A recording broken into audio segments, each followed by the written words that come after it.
Good morning, everyone. I'm at-large Councilmember Christina Henderson. I'm calling this public hearing of the Committee on Health to order.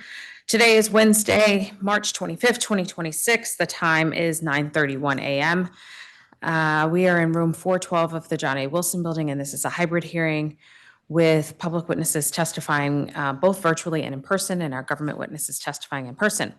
Today, we will consider 3 bills before the committee, and I'll start by giving a brief description of them in the order that we're going to consider them. First is Bill 26-0523, the Streamlining Medicaid Credentialing Amendment Act of 2025. I introduced this bill alongside Councilmembers Allen, Bonds, Lewis George, Fruman, Nadeau, Parker, Robert White. It would require the Department of Healthcare Finance to develop a single application process for providers seeking to be credentialed or recredentialed with a managed care organization to provide Medicaid services to district residents. It would also set timeframes and notice requirements for the Department of Healthcare Finance to respond to applications. Bill 26-0593, the Lowering the Cost of Prescription Drugs Act of 2026, I also introduced, alongside Councilmembers Allen, Nadeau, and Pinto, would authorize the mayor to establish a drug discount program by entering a cooperative purchasing agreement with the Prescription Drug Discount Program for the purpose of lowering prescription drug costs for district residents. And finally, Bill 26-0444, the Food Policy Procurement Amendment Act of 2025, was introduced by Councilmember Zachary Parker alongside Councilmembers Fruman, Lewis George, Pinto, and myself. It would expand the authority of the Food Policy Council to evaluate food procurement practices along district government and change the requirements for annual reporting by the Food Policy Council. I don't see any of my colleagues who have joined us, but certainly if they do arrive, we'll give them time. So we'll turn to our public witness testimony. Just as a reminder, everyone has 3 minutes to testify. You're certainly welcome to submit longer testimony for the record, but yeah, should be conscious of your time. There are multiple clocks everywhere. All right, I have 4 chairs. So Ruth Pollard from DC Primary Care Association, Rachel Clark from the Sustainable Supply Chain Working Group, Noshir Khan, and Alexander Moore from DC Central Kitchen.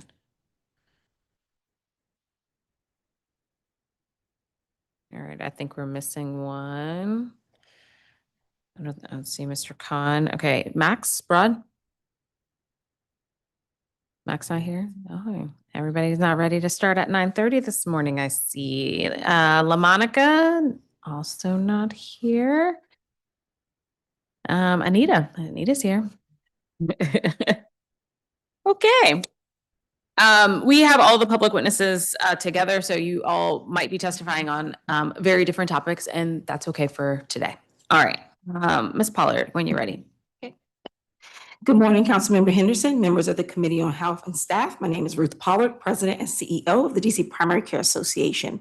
DCPCA's vision is that every resident in every DC community has access to high-quality preventive and primary health care. On behalf of DCPCA and our member health centers, I do want to thank you, Councilmember Henderson and the 7 co-sponsors, for introducing the Streamlining Medicaid Credentialing Amendment Act of 2025. We are grateful for your leadership in advancing legislation that addresses longstanding challenges in Medicaid managed care credentialing, challenges that have directly impacted our members, provider capacity, patient access, and the ability of community-based providers to sustain operations. We're pleased that the legislation reflects key elements we outlined in prior memos submitted to the Department of Healthcare Finance in 2024 and 2025. Our outreach to DHCF highlighted that our member community health centers face a burdensome and duplicative credentialing process. Providers must submit applications separately to each managed care organization, creating delays that compound workforce shortages and limit patient access to care. The Streamlining Medicaid Credentialing Amendment Act of 2025 incorporates our recommendations on centralizing credentialing, provisional credentials, timely notices, transfers of credentialing, and inclusion of subcontractors and vendors. DCPCA also recommends that the legislation allows for delegated credentialing agreements between DHCF and qualified entities. The proposed legislation incorporates core principles of efficiency, transparency, and continuity. We appreciate the committee's responsiveness to stakeholder input, and we look forward to continuing to work in partnership with DHCF and the council to ensure smooth implementation of these reforms. Regarding B26-0593, Lowering the Cost of Prescription Drugs Act of 2026, DCPCA appreciates the committee's attention and action to reduce prescription drug costs for district residents. We look forward to working together with council to secure savings for residents and for community health centers using tools such as ArrayRx and the 340B program, which provides access to essential medications for health center patients and supports community health center chronic disease prevention and treatment services. DCPCA intends to follow up with written testimony for the record. Thank you for the time, and I welcome questions. Great, thank you. Ms. Clark.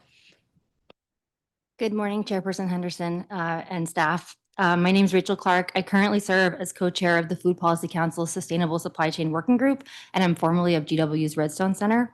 I'm here to testify in support of the Food Policy Council Procurement Amendment Act of 2025. For the past several years, one of the working group's priorities has been to improve district food procurement through the purchase of more nutritious, sustainable, and local and regional food, what we collectively refer to as values-based procurement.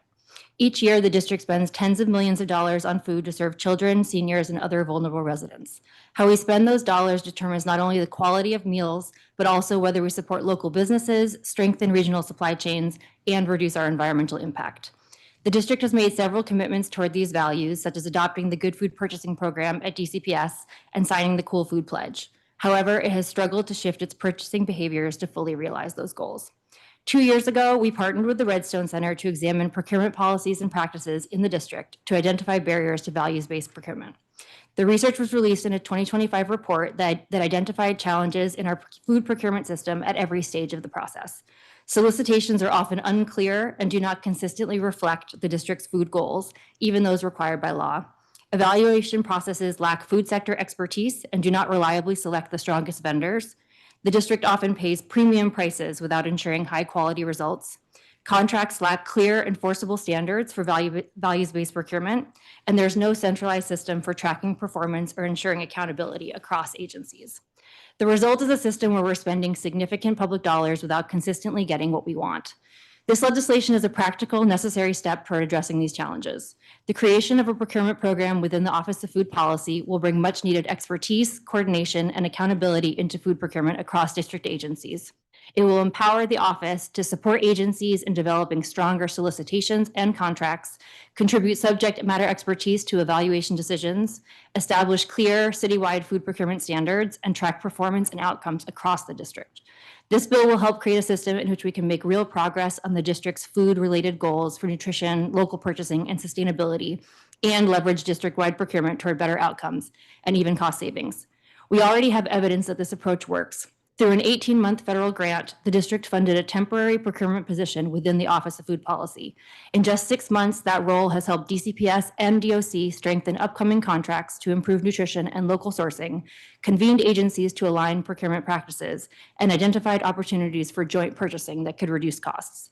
This is exactly the kind of progress that this bill would make permanent, but it will not continue without sustained funding. Thus, I urge the committee to advance this legislation so the food procurement work already underway can continue. The district has made strong commitments to building a healthy, equitable, and sustainable food system, but without fixing procurement, we will continue to fall short. Thank you for the opportunity to testify, and I'm happy to answer any questions. Thank you. Alex. Good morning, Chairperson Henderson. Thanks for convening today's legislative smorgasbord. My name is Alex Moore, and I'm testifying today on behalf of DC Central Kitchen. As you know, we have served the DC community for 37 years and been a proud partner of the district in fighting hunger, improving school nutrition programs, establishing healthier corner stores, and creating hundreds of good food jobs for DC residents. We thank the committee for considering the Food Policy Council Procurement Amendment Act and strongly support this act becoming law. In our view, this bill helps translate what has worked well in some areas, such as school meals, across the district's array of food-related programs and populations in need. Thanks to the hard work of many in this building and on the Food Policy Council, the district has earned its reputation as a leader in food policy innovation. However, we have all seen instances when DC's food dollars were awarded and spent in ways that did not always reflect the established laws and commitments of the district, often because DC's own food policy experts were not part of the contractual and grant-making processes of many agencies. This law fixes that missed connection and ensures that DC's food policy brain trust can bring that brain power to bear when taxpayer dollars and DC values are at stake. What do those taxpayers pay different vendors for lunches served to children at a DC public or charter school? or to those same children at a park in the summertime, or to a senior at a community dining site, or a striving mother at a family shelter? If those costs are different, why? Is one meal healthier or fresher or more well-reviewed or better for the environment or more productive for our local economy than others? If so, are we learning as a city how to build on what's working and move away from what's not? The simple answer is that without this bill, we won't have good answers to these questions, and it's long past time that we did. Additionally, based on our experience, our written testimony lays out some further suggestions, and I'll touch lightly on a few of them here. First, we applaud the bill for calling out school meals, jails, and shelters as priorities for positive change. We believe that other nutrition programs, such as those serving summer youth programs and senior citizens, would also benefit from the type of knowledge sharing and consistent evaluation proposed by this bill. We further encourage the committee to explicitly name DC-based nonprofits among those that would be included, alongside CBEs and other important local stakeholders, in its definition of a, quote, wide audience of high-quality prospective vendors. Let's also ensure that better practices are practical. If we want more small businesses, nonprofits, and local farms to participate in district contracting, this bill's reporting requirements will have to reflect the finite staffing and resources of such groups, as well as the prices offered by the district. And finally, let's be sure we're raising the floor and closing backdoors in our food system. We know that in practice, major multi-million-dollar food procurement decisions have been made through emergency procurements, letter contracts, and retroactive approvals. We would support language that requires agencies to inform the Food Policy Council when such measures are being taken on food-related contracts to ensure adequate transparency and alignment with relevant laws and standards. DC Central Kitchen welcomes the addition of this bill to our food policy landscape, and I'm happy to answer any questions you might have. Thank you. Thank you. Ms. Butani. Thank you.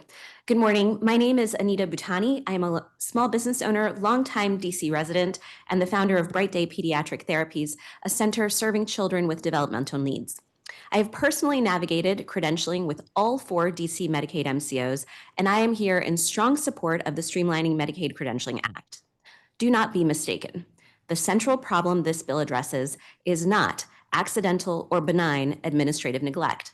It is the economics and financial realities that can make limiting access to care profitable for an insurance company. Let's lay out those economics. DC's Medicaid MCOs receive monthly health risk adjusted capitation payments covering each of their enrollees. The MCO receives these payments regardless of whether their enrollees get care or not. So, for example, every day that a child with autism sits on a waiting list for speech therapy, that's a day that the MCO collects revenue for that child without having to pay for that child's actual care. Since MCOs cannot control the demand for or the price of care, they can manage profits by capping the supply of care. And the current regulations allow them to use credentialing to do it. This is not an accidental oversight by MCOs. It's deliberate, and it's a waste of taxpayer funds. Maryland and Virginia have passed laws to control these perverse financial incentives, and DC should too. Here's what makes this bill especially smart. DHCF already runs and funds an excellent credentialing process, the process to get a DC Medicaid ID. And every provider must complete this process before MCO credentialing can even start. DHCF collects the same information as the MCOs, but does it faster and better. DHCF completed credentialing for us in under 30 days.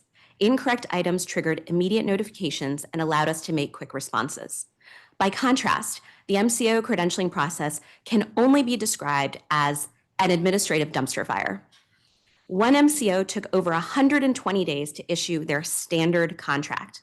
Then they told me it would take an additional 180 days to countersign their own contract. Meanwhile, as an employer, we are paying licensed clinicians who cannot serve patients. When DC strangles employers like that, those employers go to Maryland or Virginia, where regulations keep payers in line. Further, from a good government perspective, there is no reason for MCOs to waste healthcare budgets duplicating a process that DHCF already does better. 3 brief asks to make this bill even stronger. First, add contracting timelines. Credentialing is only half the battle. There are no limits being enforced on how long MCO contracting can take. We need a 30-day statutory deadline with DSB empowered to hold payers to it. Second, use DHCF credentialing data to power a real provider directory. Stressed out families should not have to wade through 100 providers who no longer live in DC to find one who has availability. DHCF's data can resolve this in a simple way. 3, strengthen DSB's enforcement tools. DSB does outstanding work when it knows there's a problem, but families managing a child's complex needs and small business healthcare providers don't always have the bandwidth to file complaints about large insurance companies. Make it easier to report, and make sure DSB has the tools and budget to act. This bill will expand access to critical health services, and its costs will be more than covered by the tax revenues, jobs, and economic activity it generates in terms of new providers entering the district. I urge a favorable vote. Thank you. Thank you. And thank you so much to this panel of witnesses on the variety of topics that were raised. I'm going to start on the Medicaid credentialing, and Ms. Butani. Your testimony was excellent, sort of, I think, succinctly outlining what some of the challenges are. When we were prepping for this hearing, and one of the things I sort of asked was, what could our MCOs possibly be asking that's different than what DC Health asked when you had to be licensed as either a facility or as a doctor or nurse or whatever? What could MCOs possibly be asking that's different than what healthcare finance asked when you had to be licensed or credentialed with them to even be part of the Medicaid program? And I was coming up short. Were there any differences? Did they ask anything that either of those two entities didn't already ask? I'm just going back through. So 3 out of the 4 MCOs did not ask anything different. One MCO did ask for a list of technicians who practice under the licensed provider which I think is a reasonable starting point in the particular area that we're in for contracting. But again, this is nothing, it was literally a duplication of everything that DHCF asked for, but it was requested in a wildly disorganized way. We had 4 times our paperwork had to be resubmitted to multiple MCOs. And if you think about this, I mean, we're starting, but if you think about from DC Primary Care Association, every time that you have a new provider join, you have to go back through this process for that new provider. So if I'm hiring somebody, let's say I hire them 90 days out, hoping and praying that they will be credentialed by the time that they start. What can actually end up happening is that you have a licensed provider that has moved to the district and cannot actually practice because the company they're working for is a Medicaid serving business and the MCOs haven't yet done their process. Yeah. Ms. Pollard, I don't know if you wanted to add anything more to that. I mean, I think for the primary care side of things, right, it is fairly unique in that you often might have providers who are coming in and out of a practice, and this, you essentially have to start over every time. Absolutely. That she's spot on. Not necessarily anything else to add, but to confirm that that is absolutely true. Okay. I was hoping that one MCO might testify, but I don't see it. Yeah. They'll probably come and say they want a meeting later. Okay, let's talk about food. Thanks so much, Ms. Clark and Mr. Moore, for testifying on this. Mr. Moore, I find it interesting. I mean, you called out DCPS in particular. Are they doing this better than everybody else? You know, I think school food gets a lot of attention for a variety of reasons. There are so many kids and families who count on it. If you look at the trajectory of progress that we have seen across vendors, across DCPS self-operated services, DCPS is probably the most regulated, carefully monitored food service provider contract that we have in DC, right? And you're dealing with a lot of very complex, it's federal money, it's local money, there are customizations happening at each school for kids with a variety of dietary needs.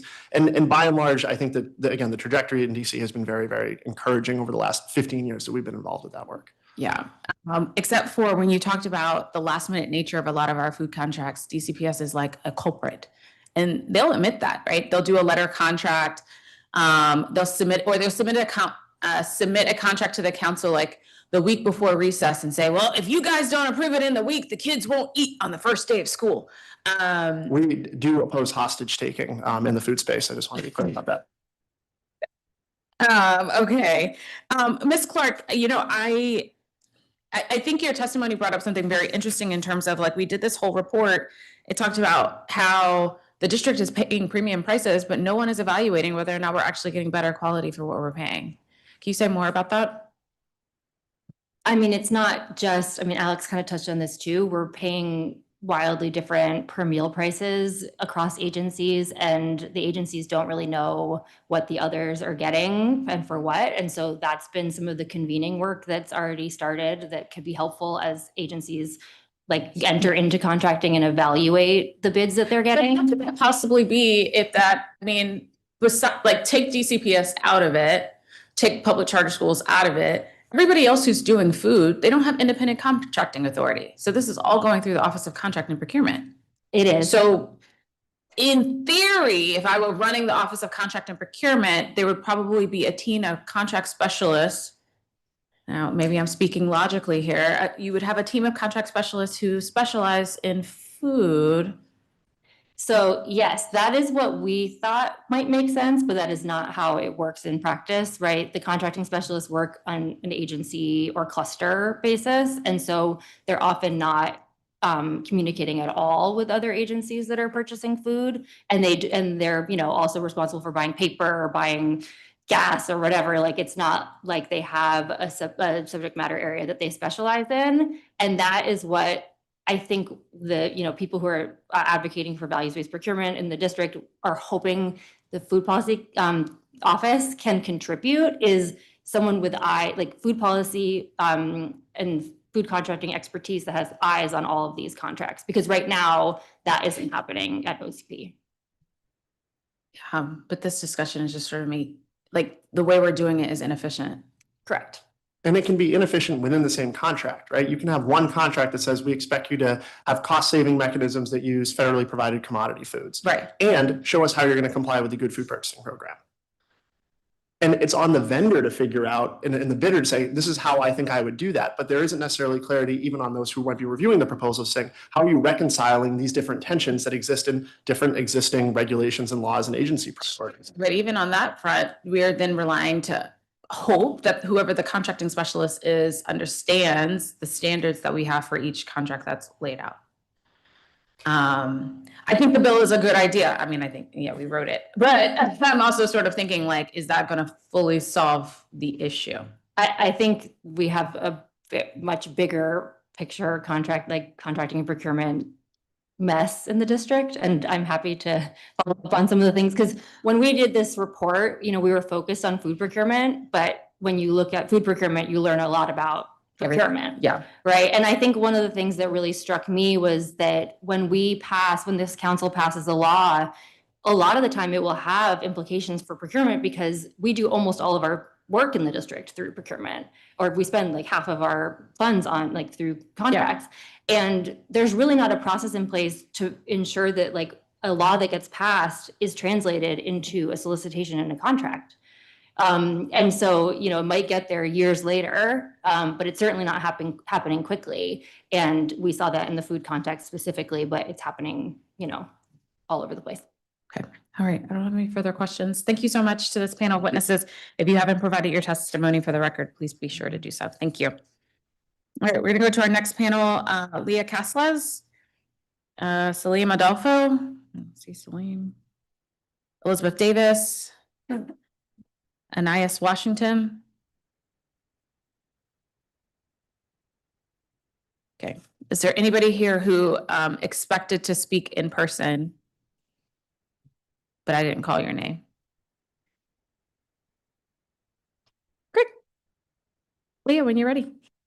Good morning, Chairperson Henderson and committee staff. The Streamlining Credentialing Act is smart legislation that utilizes the law to reduce administrative burden on providers by requiring a centralized and standardized credentialing system for managed care plans through DHCF. The district's current system allows each MCP to conduct their own credentialing process. Therefore, providers are first enrolling in DHCF and then must navigate each MCP's separate process for credentialing, which creates unnecessary duplication, delays provider onboarding, and increases administrative costs. This reality is reflected across provider types, including in behavioral health and maternal health. For example, doulas are impacted by this chaotic system. While there are 27 doulas and 10 doula groups enrolled in DHCF, a majority of them are not enrolled in MCPs, with each MCP having a max of 4 doulas enrolled and only 1 doula group enrolling in one MCP. You will hear from doulas today on their experiences with this.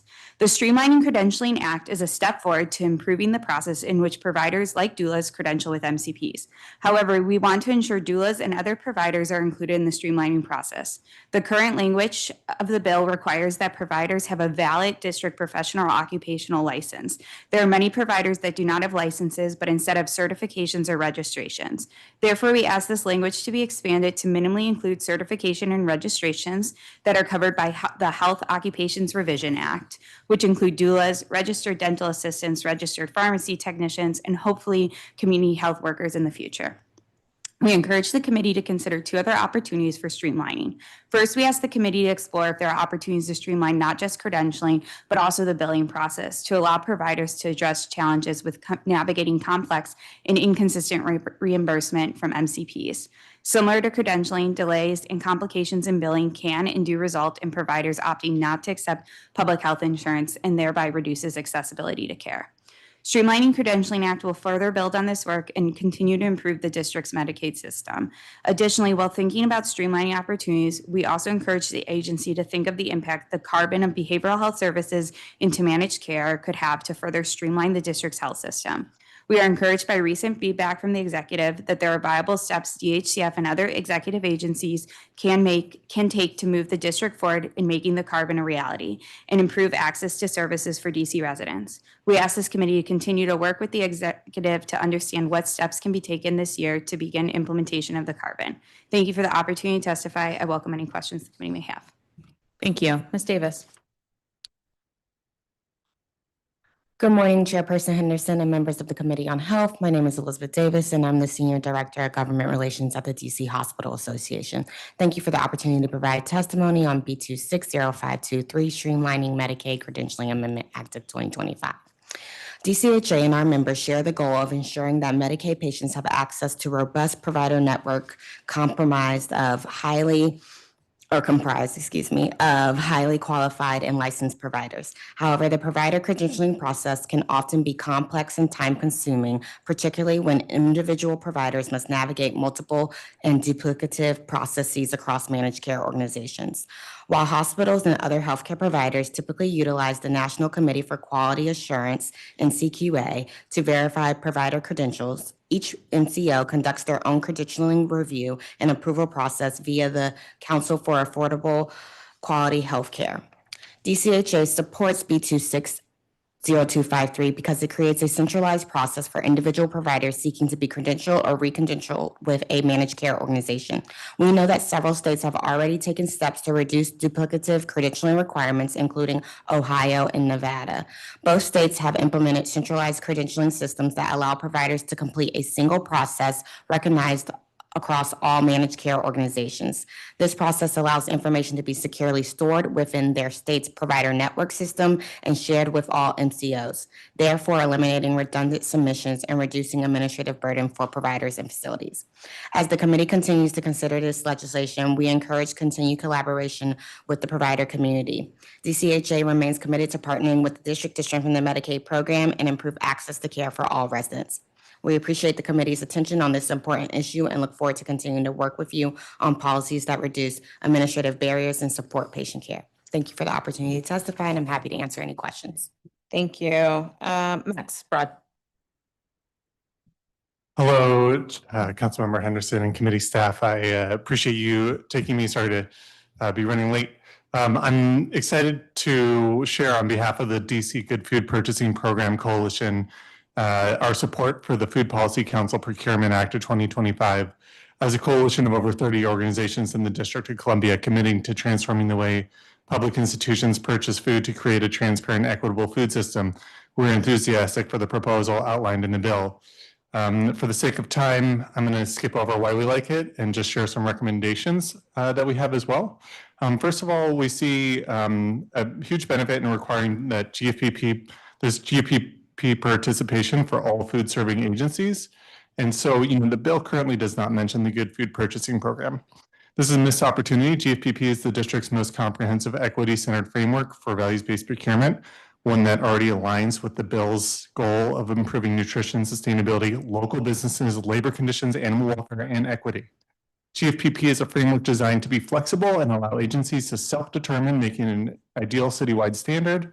Including GFPP in the bill would allow DC to expand beyond DCPS and finally enroll many of the other agencies that serve meals every day.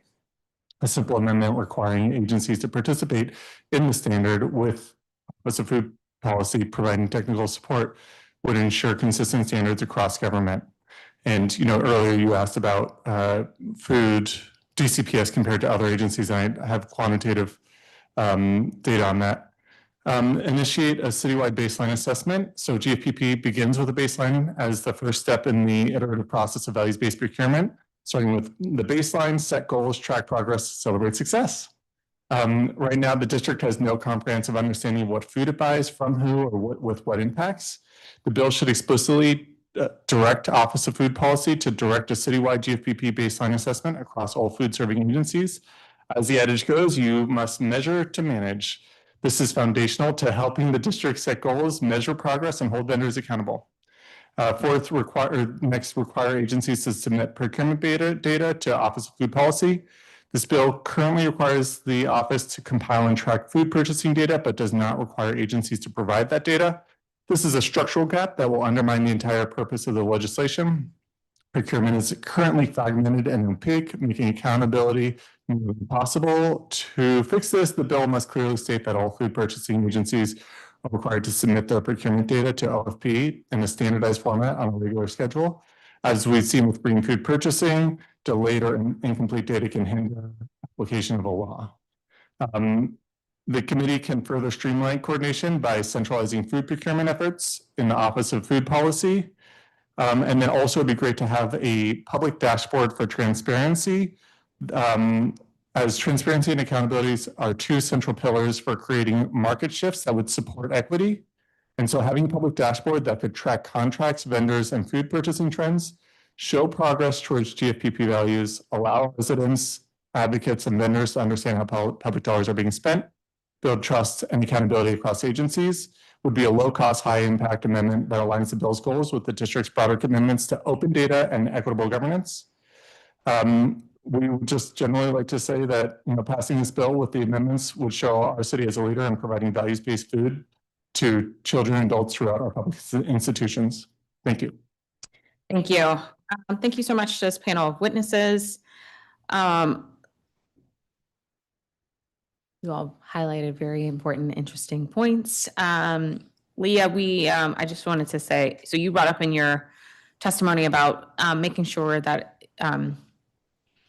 part of the healthcare workforce that just registers as opposed to is licensed be included, and that's something that we definitely talked about. And we'll certainly ask healthcare finance questions about that. We know that this has been a particular challenge for smaller workforce like doulas. And frankly, I'm sure, I don't think he's testifying today, but we've heard about some of the issues in the dentistry profession as well, trying to get folks cleared with all three of the providers. Frankly, when we have, if we have a practice, particularly in a field like dentistry, who wants to serve Medicaid patients, we should be doing everything we possibly can to make sure that they can, given the small numbers that we do currently have. So this just sort of makes sense from across the board. Ms. Davis, you talked about Ohio and Nevada having introduced this already, you said introduced, but have they gone ahead and implemented it completely? It's my understanding that they haven't implemented it. Okay. Just last year. Have you heard any feedback from providers in those jurisdictions or the associations that are over there in terms of whether it worked? Yeah, I have not heard any feedback, but through conversations with the other healthcare associations, we've heard positive feedback in Ohio around the centralized credentialing. Okay. All right. Well, I don't have any further questions for this panel. Thank you so much for being here. We're going to go to our virtual witnesses. So heads up to the virtual folks. You'll have to affirmatively accept our invitation to become a panelist. We're going to do 6 in our first panel, Heidi Murphy from the Oregon Health Authority from the state of Oregon. I know it's early, Heidi, so thank you. Molly Radoran, she's from the food supply chain for the city of Philadelphia. Derek Sykes from Community of Hope. Marion Newsom from Community of Hope. Amelia Keeler from the Center for Science and the Public Interest, and Umar Mohammed from Dreaming Out Loud. Again, there will be a little box that pops up that says, would you like to be promoted? You do have to say yes to become a panelist.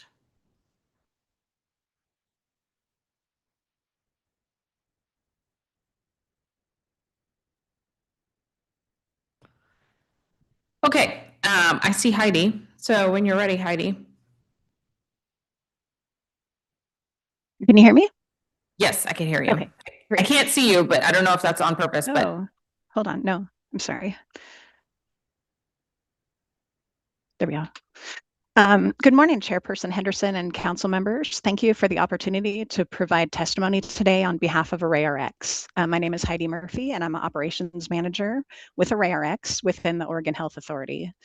ArrayRx is a collaboration of state partners using their collective purchasing power to offer pharmacy solutions to public entities grappling with increasing cost of prescription drugs and the lack of transparency in the pharmaceutical supply chain.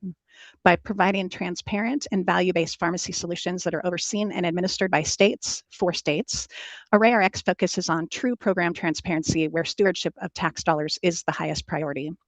There's been some questions posed about the ArrayRx card, and I'm here today to address these. And I did provide more details and further data in my written testimony if I don't make it through all of these questions.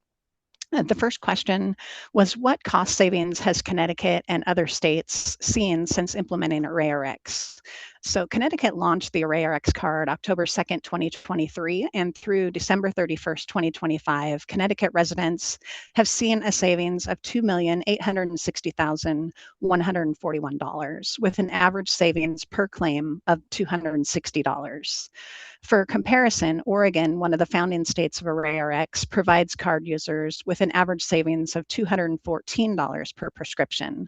So for the same time frame, Oregon residents have seen a savings of $2,904,730.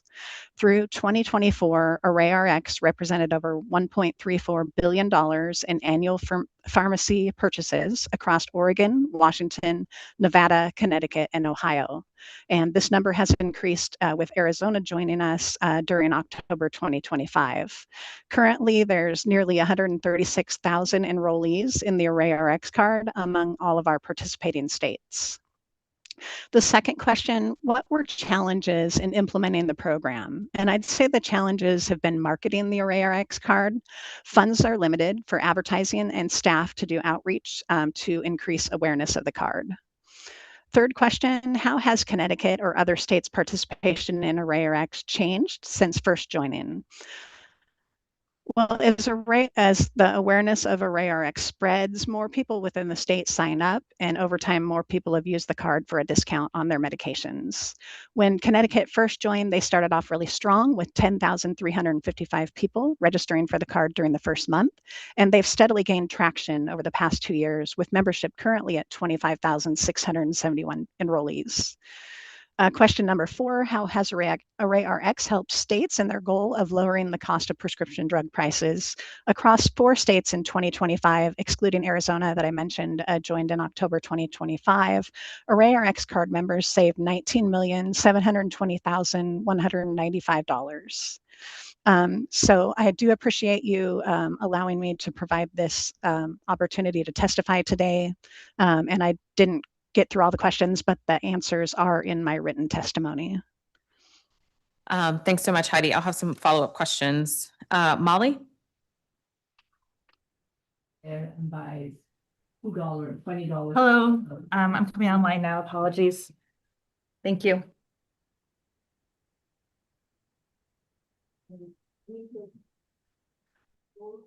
Hi there, may I start? Yes, when you're ready. Thank you. Good morning. I'm Molly Reardon.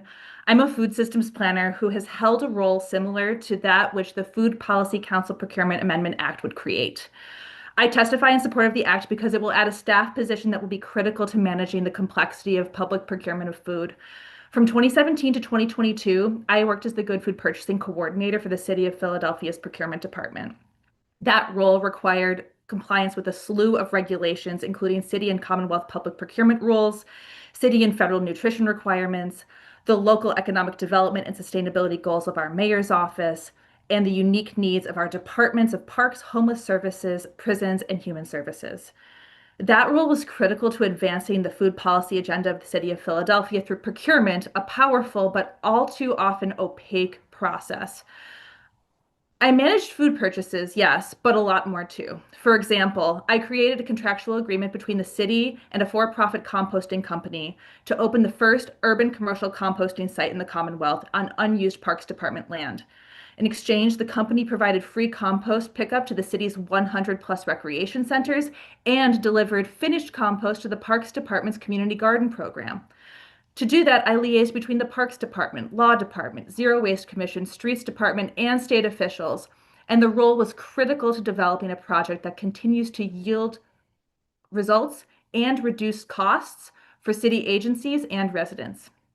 Unfortunately, because that role was not protected in any sort of legislative act, the city of Philadelphia ran out of funding, I left, and the work slid, slowing the city's food policy progress. The District of Columbia has already shown its commitment to addressing district priorities through food policy. But food policy, and especially procurement policy, needs someone that holds specialized knowledge to navigate many departments and rules to find common solutions that meet the district's goals. I previously worked for the Center for Good Food Purchasing, where I had the opportunity to work with DC Public Schools food service and contracting staff. I was then and remain impressed by DCPS staff's ability to navigate complex regulatory, contractual, and supply chain management obligations while providing food for DCPS's students.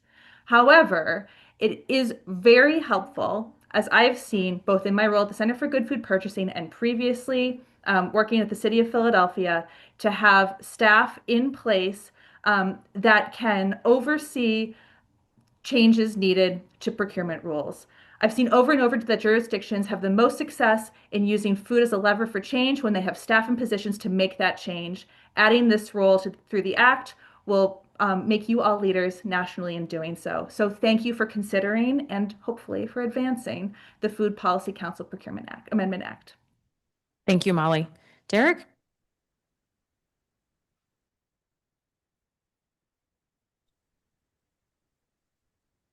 Good morning, Councilmember Henderson and members and staff of the Committee on Health. Just a note, this is supposed to be a joint testimony with Marion Newsom, who's not been promoted as a presenter, but I'll continue. My name is Derek Sykes. I'm the Vice President of Finance and Operations at Community of Hope.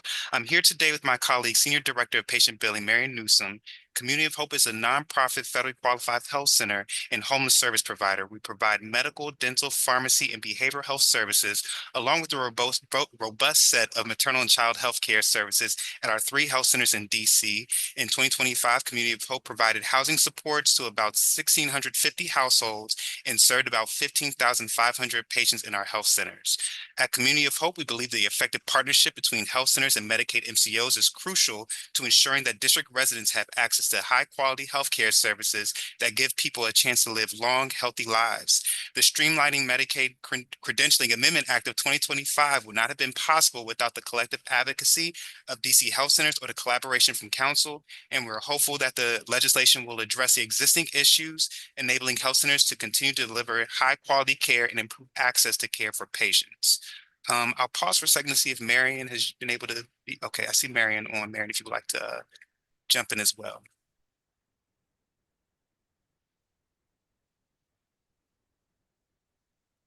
Good morning, Chair Henderson. I want to say thank you, and we're incredibly excited to see the district taking this step to consolidate this process while keeping our delegation status. This legislation will help relieve some of the delayed access to many of our centers and reduce the administrative burden. At our health centers, the Medicaid credentialing challenges have impacted providers' onboarding and billing efficiency. We are required to submit the same application to multiple MCOs and receive that information for the approval anywhere within 30 to 90 days. This act will help reduce that time frame as far as the rosters and having one particular form as opposed to having multiple forms and multiple systems. Thank you for taking action, and thank you for allowing me to testify today. And if possible, I'd like to just hop back in and just provide more context as well. Timelines for processing, providing credentialing approvals have not been consistent, and it depends on whether health centers have delegated credentialing or not. Community of Hope has been able to have delegated credentialing with 3 of the MCOs, so not all of them, nor any of the sub-vendors. So having a centralized approach will assist it with the MCOs that we've not been able to get delegation, as approvals for new providers may take up to 90 days. Currently, our billing staff are left keeping track of the status of pending applications for weeks or even months, increasing both the administrative burden as well as lost revenue as our providers are actively seeing patients during this period. So even if we have not fully been credentialed with the MCOs, we do continue care as we want to continue to have access for our patients. We're hopeful that the implementation of the legislation will relieve both the administrative burden for billing staff and allow providers to begin seeing patients sooner and allow health centers to maintain financial stability. During a time when health care resources are strained and margins are getting tighter, it is more important now than ever to help close these gaps. A decrease in credentialing approval timelines from 90 days to 30 or less would drastically decrease financial strain on the health centers. Collaboration amongst the health centers, MCOs, and Department of Healthcare Finance will be crucial for the effective implementation of this legislation, and Community of Hope stands ready to assist in this endeavor. However, we do recognize for this to be successful, the Department of Healthcare Finance will need the appropriate funding and the infrastructure to support this. We thank you for the opportunity to provide testimony today, and we're available to answer any questions. Thank you. Thank you. Amelia.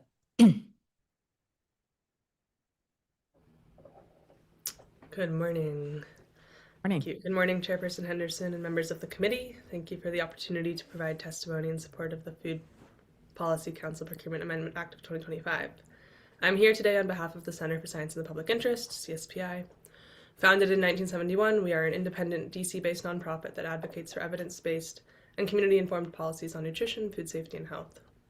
Together with our DC Good Food Purchasing Program, GFPP, coalition partners, we have spent the past 8 years advocating for values-aligned food purchasing in DC's schools, jails, hospitals, shelters, elder care facilities, and other institutions. GFPP prioritizes community health and nutrition, local economies, environmental sustainability, valued workforce, and animal welfare, along with principles of equity, transparency, and accountability. CSPI supports the Procurement Amendment Act and strongly encourages the Council to amend the bill to establish GFPP as the district's food procurement framework. Across the U.S., food service institutions spend over $125 billion annually, and DC agencies spend over $62 million on food procurement. Currently, food procurement is not being leveraged effectively as a tool to address climate and equity goals in DC. The district's failure to meet these commitments is due to a variety of factors, including flawed procurement solicitations and vague contract requirements. The Procurement Amendment Act would help resolve these challenges by giving the Office of Food Policy the capacity and authority to support agencies in advancing values-based purchasing. DC, along with 98 institutions and 13 local coalitions in 39 cities across the U.S., has adopted the Good Food Purchasing Program because of its credibility, flexibility, evaluation measures, and widespread recognition. The program's food standards were developed and reviewed by national, state, and local food system experts. However, DC Public Schools is the only DC agency participating in the program. Establishing GFPP as a district's procurement framework would strengthen the bill by anchoring it to a gold standard national program and streamlining implementation of GFPP across DC institutions. In 2022, the Center for Good Food Purchasing analyzed the impact of values-aligned purchasing on 15 institutions that are enrolled in GFPP. Estimated impacts included a $12 million increase in local sourcing, $4 million in local wages generated, a carbon footprint reduction equivalent to taking nearly 6,000 cars off the road, and a $15 million increase in produce purchases. The analysis also revealed a 13% reduction in chronic disease risk, a 5% reduction in mortality risk, and a $1 million reduction in healthcare costs for the populations served. With this legislation, DC has an opportunity to expand its commitment to values-aligned food purchasing and to continue being a national leader in this space. Please pass the Food Policy Council Procurement Amendment Act of 2025 to better leverage the purchasing power of taxpayers in the district and support access to healthy, sustainable, and equitably sourced food. Thank you. Thank you.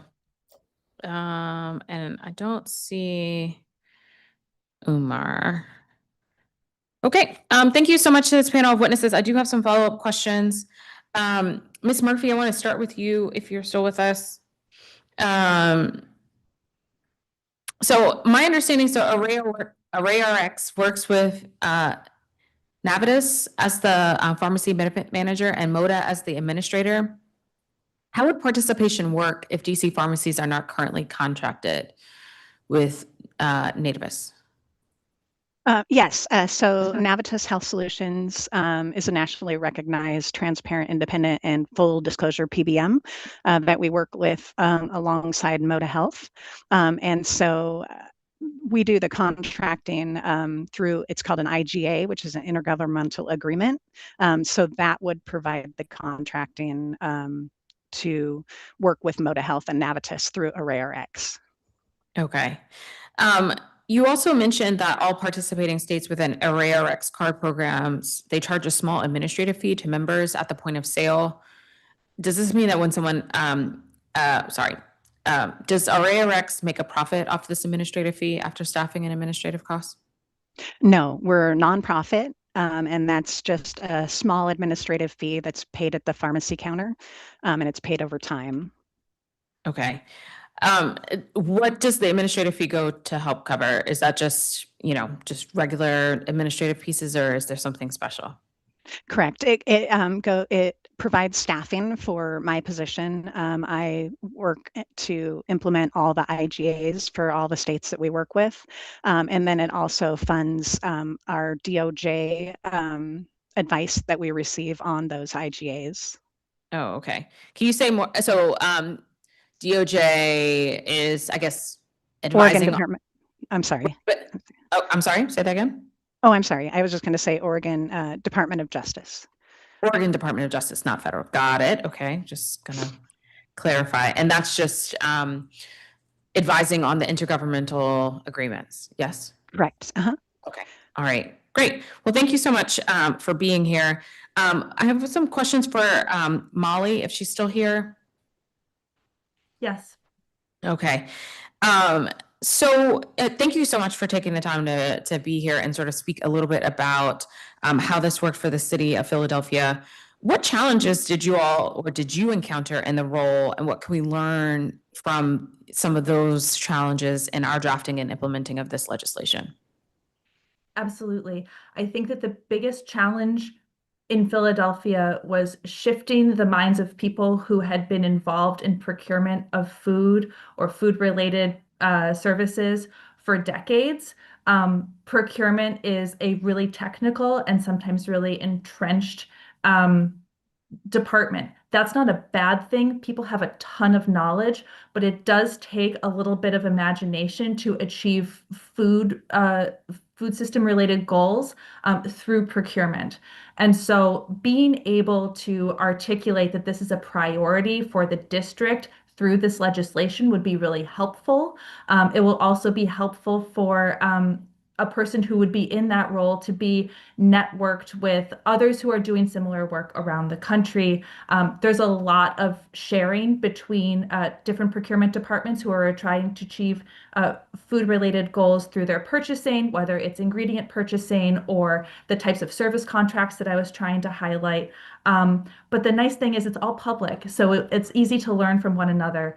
But really showing that this is a priority so you can help to shift the mindset out of doing the way things have always been done is going to be helpful, I think, for someone who's in that type of role. Okay. You talked a little bit about the composting initiative that you were able to get done. Were there other examples of progress? And I guess you're no longer in that position, but has it maintained since your departure? Yeah, I can give you another example of success that's specifically food purchasing related, and then I will also talk about where it's at now. related to food purchasing, one of the biggest challenges for our agencies is receiving food, especially fresh produce that is high quality, meaning that it's going to last over the course of a week or longer, that they're not getting stuff that's going to rot right away. When you buy the lowest cost food, you end up with food that goes bad. The same is true for us when we go to the grocery store. It's not rocket science. So being able to have someone in place, like I was, to develop contracts that prioritize food quality, that prioritize on-time delivery, that prioritize transparency about where that food is coming from. All of that actually helps the departments to save money over the long term because they're not having to do 8 different rounds of inventory and throw stuff out. And they are not having to go back and forth with a vendor over getting credit. So it really ended up being a cost savings for example, our Juvenile Justice Services Center in the long run. That was a really great success. The procurement work in the city of Philadelphia has stalled, but because of the role that I played and the way that I interacted with our urban agriculture director and other people who were doing food security policy work in the city of Philadelphia, different people in other agencies within the city, we were all able to contribute to the City of Philadelphia's urban agriculture plan, which includes long-term changes to food procurement in it. So even though the role has gone away, there is a roadmap and a runway to continuing that work through staffed positions. But I will say that the lack of a staffed position, and I've heard this from my colleagues at the City of Philadelphia since, has meant that there have not been any additional advances on food procurement in particular because there's no one there to push it day by day. Okay, that's super helpful. And definitely sort of underscores sometimes you need that FTE, you need somebody to sort of always be pushing that drumbeat. I don't have any further questions for this panel. Thank you to Derek and Marion for being here, as well as Amelia. If you go, please provide your written testimony for the record if you haven't done so already. All right, we're going to go to our final panel of public witnesses, and then we'll turn to our government folks. Lester Franklin, Daniel Rosen, Coalition for Carceral Nutrition, Tom McDougall, Amy Nelmans from Center for Good Food Purchasing, Stacy Sneeling, Adrian Craig from Animal Welfare Institute, Crystal Jackson, and Carolyn Vaughn. Again, you'll need to affirmatively accept our invitation to become a panelist. I'll also mention our folks can't promote you if we can't read your name. So if you have a nickname, a cutesy name, or just like your initials, if you can please modify your name so we can see who you are.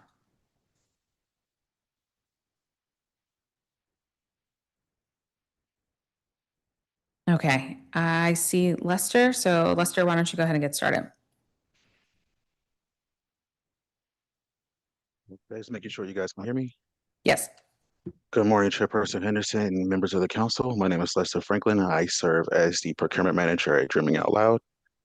Dreaming Out Loud itself is a community-based organization with food systems working to expand access to healthy food, improve health outcomes, support entrepreneurs, and build generational wealth, particularly in communities east of the river.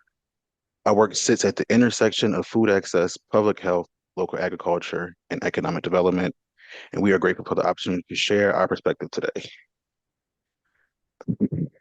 Dreaming Out Loud supports effects to improve food purchasing practices across the district, and we appreciate the council's attention to how public procurement can advance the healthier communities and support local economies. We encourage the council to include a citywide food procurement assessment. Before meaningful reform can occur, the district must understand what food is currently being purchased, where it's sourced, which communities and businesses benefit from those purchases, and where gaps exist. This assessment should include a clear commitment and timeline for initiation, ensuring that progress begins in a timely and transparent way. Transparency, critical to building a more equitable procurement system. Dreaming Out Loud encourages the district to establish a public procurement dashboard that tracks food purchasing data across agencies.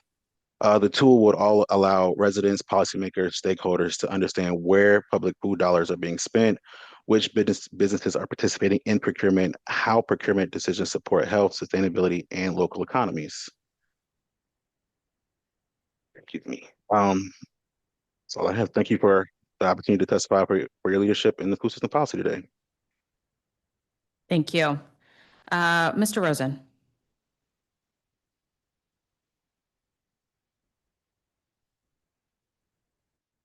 Good morning, Chair Henderson, and thank you for convening this hearing. My name is Daniel Rosen. I'm a Ward 1 resident, a returned citizen incarcerated at the DC Jail formerly, and coordinator of the DC Jail Food Working Group. I speak today from personal experience in strong support of the Food Policy Council Procurement Amendment Act. The district spends more than $62 million annually purchasing food across agencies, including DCPS, DBH, and DOC, and others. That is enormous purchasing power, and right now, the vast majority of it prioritizes lowest cost at the expense of public health.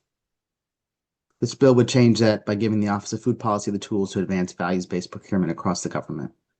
I want to focus on one agency where this change is most urgently needed, the DC Department of Corrections, probably the second largest food purchaser besides schools, serving over 2 million meals a year.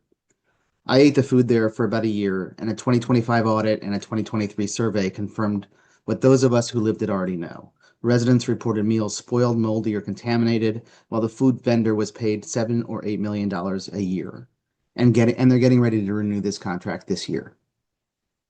Those are dollars that could have been spent more effectively if values-based procurement processes were in place and could have even stayed in DC's local economy instead of being awarded to a multinational corporation based in Pennsylvania. Typical jail meals promote poor health outcomes, such as diabetes, and can lead to a lifelong sentence of diet-related disease long after someone comes home. This is the direct consequence of a procurement process that values only the lowest bid. So please tell me, why are we sending DC taxpayer money to Pennsylvania? Just to produce worse health outcomes? To save a few dollars up front? The Redstone Center report identified exactly why this persists. There's no process for translating the district's values into actual contracts and solicitations. The Office of Food Policy has begun to address this, and in the first 6 months of their recent federal grant, they worked with DOC on upcoming contract renewals to incorporate language encouraging better nutrition and local sourcing, and they did so while incorporating the voices of local food systems experts. This is real progress, but it will stop without permanent locally funded authority. I'd also encourage the committee to strengthen the bill by specifying the Good Food Purchasing Program as the district's values-based framework, which is already in use at DCPS. Applying it to DOC and other agencies would anchor procurement reform to a nationally credible gold standard program. The Montgomery County Department of Corrections, just next door, won an award for incorporating good food purchasing principles, sourcing over 20% of its total spend locally, including virtually all dairy and bakery products. So why isn't DC's DOC doing the same thing, or even trying? The people in DC's jail are district's residents, same as the kids in our schools. What we feed them or fail to feed them shapes who walks back out that door and back into our communities.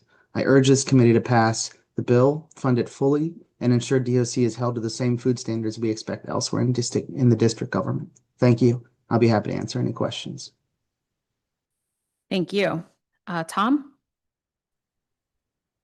Thank you, Chairperson Henderson and members of the committee. Thank you for the opportunity to testify today.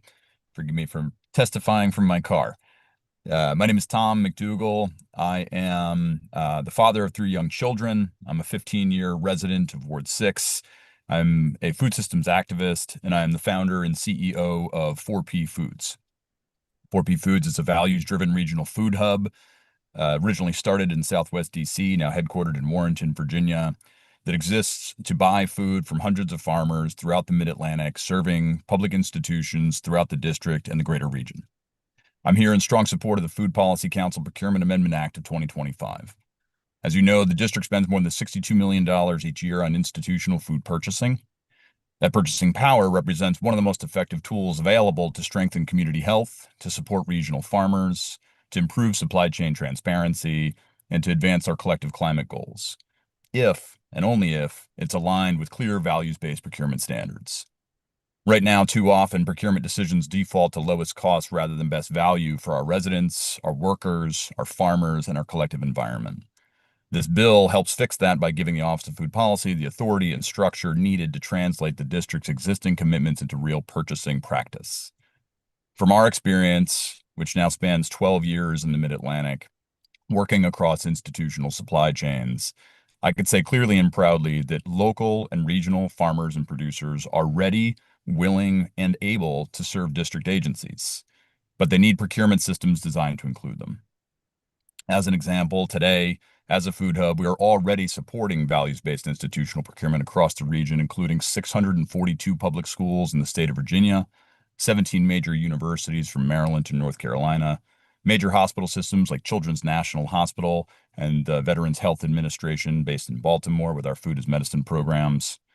This work is already happening at scale. It proves that this approach can be done, is being done, and with the support of this legislation, the district can accelerate its ability to do the same. This legislation helps create that pathway by improving transparency, strengthening solicitation design, bringing food expertise into evaluation panels, and enabling agencies to track outcomes across nutrition, sustainability, and local economic impact. I also encourage the council to anchor this work in the Good Food Purchasing Program framework, of which once upon a time I served on the executive committee for the district, which provides a nationally recognized structure for implementation and accountability across agencies. This bill turns commitments the district has already made into measurable action. On behalf of 4P Foods, the hundreds of farmers that we serve, and the tens of thousands of families we serve every month, I respectfully urge and encourage you to support and fund this legislation. Thank you again for your leadership and for your time today. Thank you, Tom. Amy? Oops. Can you hear me? Yes. Wonderful. Well, good morning, Chair and members of the committee. Thank you for the opportunity to share our experience today. My name is Amy Nelms, and I'm the Policy Manager for the Center for Good Food Purchasing. The center leads the Good Food Purchasing Program, a nationally recognized metrics-based framework that supports public institutions to use their food dollars for public good. Since its launch in Los Angeles in 2012, the program's reach has expanded to nearly 40 jurisdictions across the country. GFPP evaluates an institution's food purchasing alignment with 6 core values: nutrition, local economies, environmental sustainability, valued workforce, animal welfare, and accountability, equity, and transparency. Through data reporting and technical assistance, we support institutions in using their purchasing power to build towards a more just and resilient food system. Washington, D.C. is a leader in values-based procurement. The Sustainable D.C. Plan reflects strong alignment with the Good Food Purchasing values, and D.C. public schools demonstrated their leadership by completing a GFPP assessment in 2018 for the 2018-2019 school year, with a second assessment forthcoming. DC is also supported by a robust coalition of local partners, many of which I've seen on this call today, and experts who are ready to continue advancing this work. We're encouraged by the great potential of the Food Policy Council Procurement Act of 2025. We celebrate the committee's commitment to strengthening transparency and accountability in food purchasing. These goals are central to the GFPP program. Consistent assessment and reporting are essential, not only for tracking progress, but for enabling collaboration with community partners who can support DC to meet its sustainability and equity goals. As you consider this legislation, we urge the committee to more fully integrate and align with the Good Food Purchasing Program.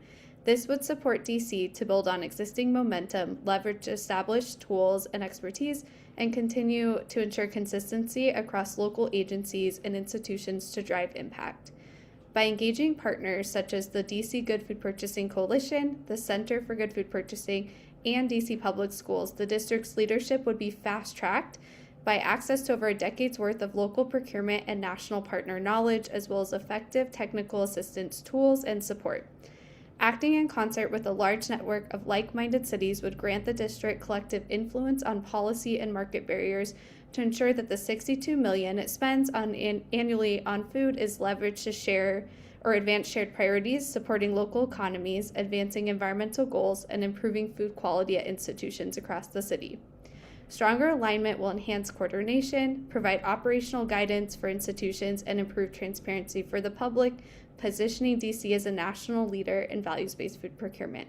Thank you for your time and consideration. Thank you. Stacy? Okay, I don't see Stacy. Yep. Oh, there you are. There you are. Yep. So thank you so much. And thank you for everyone and their testimony. It's been really interesting. And I think I'm just going to add just added support for the Food Policy Council's Procurement Amendment Act of 2025. My name is Stacy Snelling. I'm a professor at American University, so perhaps that's unique. Not many universities are testifying, but I lead the Healthy Schools, Healthy Communities Lab here, and we're very focused on food systems. I've worked closely with the Food Policy Council to guide my team's work in supporting a more equitable and resilient DC food system. Like the Food Policy Council, my lab tracks national food system policy actions and best practices. Values-based food procurement is a powerful strategy being used across the country to use taxpayer dollars to advance equity, public health, and environmental sustainability. While the district has made strong commitments to advance this work, without a centralized system, it will be challenging to achieve these goals. By strengthening healthy food purchasing policies, the district can expand access to nutritious options for residents who rely on city-supported meal programs, whether they be children, people in shelters, seniors, or those incarcerated. I work with the district in evaluating the Healthy Schools Act in 2010. And while nutrition and food sourcing standards exist for our schools, more work is needed to extend these same standards to other district agencies. This can have a significant impact on the health of our city by improving nutrition quality, reducing diet-related chronic diseases, and ensuring that residents who rely on public meals receive food that supports their long-term well-being.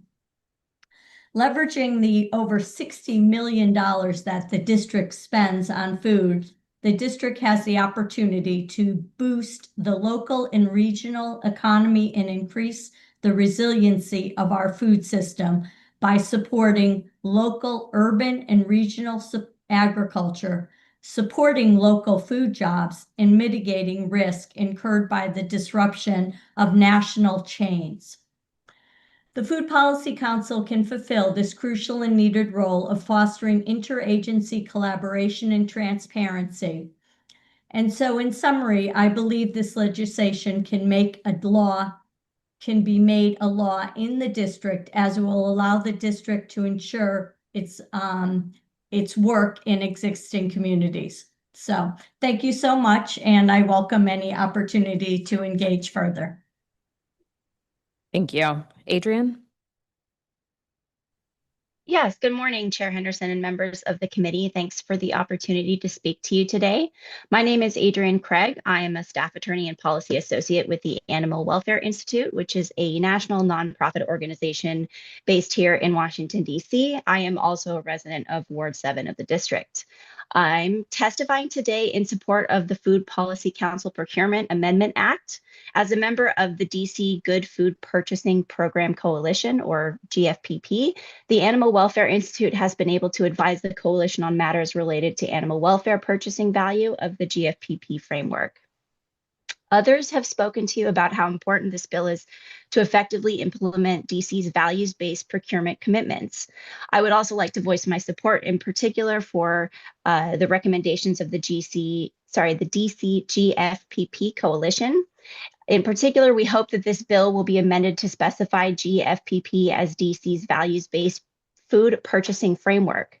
It has proven itself as a credible and flexible values-based procurement program, which DCPS is already implementing. With this amendment, the district will expand the values already described in the bill. All 5 values of the GFPP framework are important, but I'd like to highlight the importance of animal welfare as a value.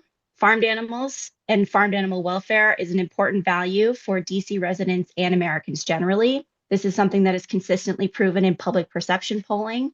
Consumers care about the conditions in which the animals they consume are raised. For example, a recent study completed by AWI and Harris Poll found that 77% of dairy consumers say that they would be less likely to purchase a product from producers that did not provide appropriate pain relief prior to routine painful procedures. The importance of this value is also reflected in its relevance to the other stated values. Higher welfare practices are tied to more responsible environmental management practices, and it is undeniable that poor animal welfare practices create disease reservoirs and transmission pathways that threaten public health. Animal welfare and health are inextricably linked to human health, and so the animal welfare value is consistent and complementary with the values existing in the bill. I ask that you please apply all of the GFPP values, including animal welfare, to all of DC's food serving agencies. We also request that the committee include in the bill an initiation of a GFPP assessment for all of the city's relevant agencies, a requirement that the agencies send their procurement data to the Office of Food Policy, and the implementation of a dashboard to increase transparency around contracting and suppliers. Thank you for your support of the Food Policy Council Procurement Amendment Act with the changes requested. I appreciate you listening in for your time today. Thank you. Thank you. Crystal?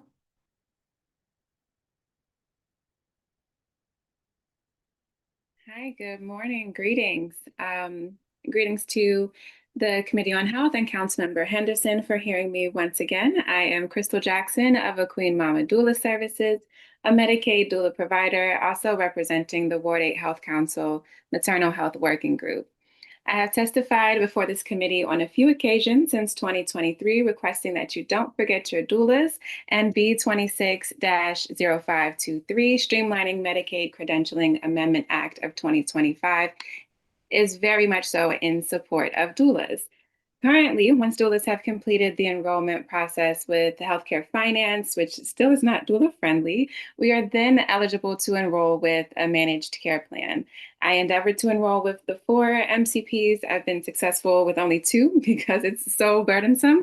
And each process required submitting signed contracts and often duplicative items from enrolling with healthcare finance. Overall, it took more than a year to complete, with 80-day processing times in between each document submitted, which created delays in providing doula care to families utilizing Medicaid. It would appear that B26-0523 would directly address this confusion and help to avoid delays by creating a simplified process so doulas can more easily navigate those first steps of becoming a Medicaid doula. It would create less paperwork and administrative burden, which is a win, especially for individual providers like doulas. It would be very important for the agency to have clear communication when this switch occurs. There's been significant work to address the confusion of enrollment and credentialing, and that should continue. However, if a doula is trying to enroll after January of 2027, we will need different guidance and support. And so we ask that the agency work with doula partners to support implementation of this simplified application, particularly with the doula community, right? Don't forget your doulas. Additionally, in reading the language of this bill, it states upon determination that the provider has valid district professional or occupational license to provide healthcare services to which the credentialing would apply. Doulas do not have a license, right? We're certified. And so we suggest that this language be expanded to include professional or occupational license or applicable certification. So doulas are not left out of this process. And also for your consideration, while we're talking about streamlining credentialing and recredentialing, we also want to consider billing because each MCP uses a different billing platform. So it would be nice if that could be streamlined as well. We ask this committee to continue to engage with doulas and the Doula Learning Action Collaborative to understand if there are further supports. Thank you for the time to testify and not forgetting your doulas, and I welcome any questions. Thank you. Carolyn? Okay, I don't see Carolyn, but I do see LaMonica. Good morning, Councilmember Henderson, members of the committee, and staff. My name is LaMonica Jones, and I'm the Director of DC Hunger Solutions. Thank you for the opportunity to come before you to provide testimony regarding the Food Policy Council Procurement Amendment Act of 2025. Value-based procurement is essential to the work of DC Hunger Solutions as it ensures that purchasing decisions reflect our commitment of building a system that centers food sovereignty, food justice, equity, and economic opportunity. Rather than focusing solely on cost or convenience, values-based procurement prioritizes how food is sourced, who benefits from local food dollars, and the broader impact on communities experiencing hunger and poverty. As a member of DC Good Food Purchasing Coalition, we stand committed to transforming the way public institutions purchase food to create a more transparent, sustainable, and equitable food system.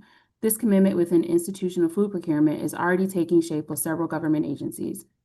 For example, since adopting GFPP standards, DC Public Schools has made strides to improve institutional food procurement across several core values, including nutrition, local economies, and environmental sustainability, as required by the Healthy Student Amendment Act of 2018.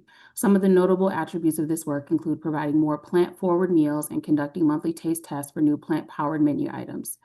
This progress is especially significant given the scale of the district's investment in food procurement. The district spends more than $62 million annually to purchase food for several of its institutions. Our local food dollars have the potential to do far more than provide meals. They have the potential to shape the local economy, influence food access, and determine who benefits from public investment. The bill also creates an opportunity to strengthen the role of DC Food Policy Council by granting the authority to monitor and guide how public dollars are spent across the food system. Doing so will help agencies develop solicitations and contracts that meet all applicable district laws and standards, require more vendor transparency, incorporate best practices for nutrition, sustainability, and local food procurement, ensure solicitations reach a wide audience of high-quality prospective vendors, and compile food purchasing data by tracking the impact of food purchases across all agencies. The shift to a more structured reporting framework paired with expanded authority reflects a move forward toward deeper, more strategic accountability. Rather than simply tracking activities, the Food Policy Council is positioned to assess outcomes such as whether procurement dollars are reaching local producers, supporting fair wages in food jobs, or strengthening urban agriculture as a tool for healthy food access.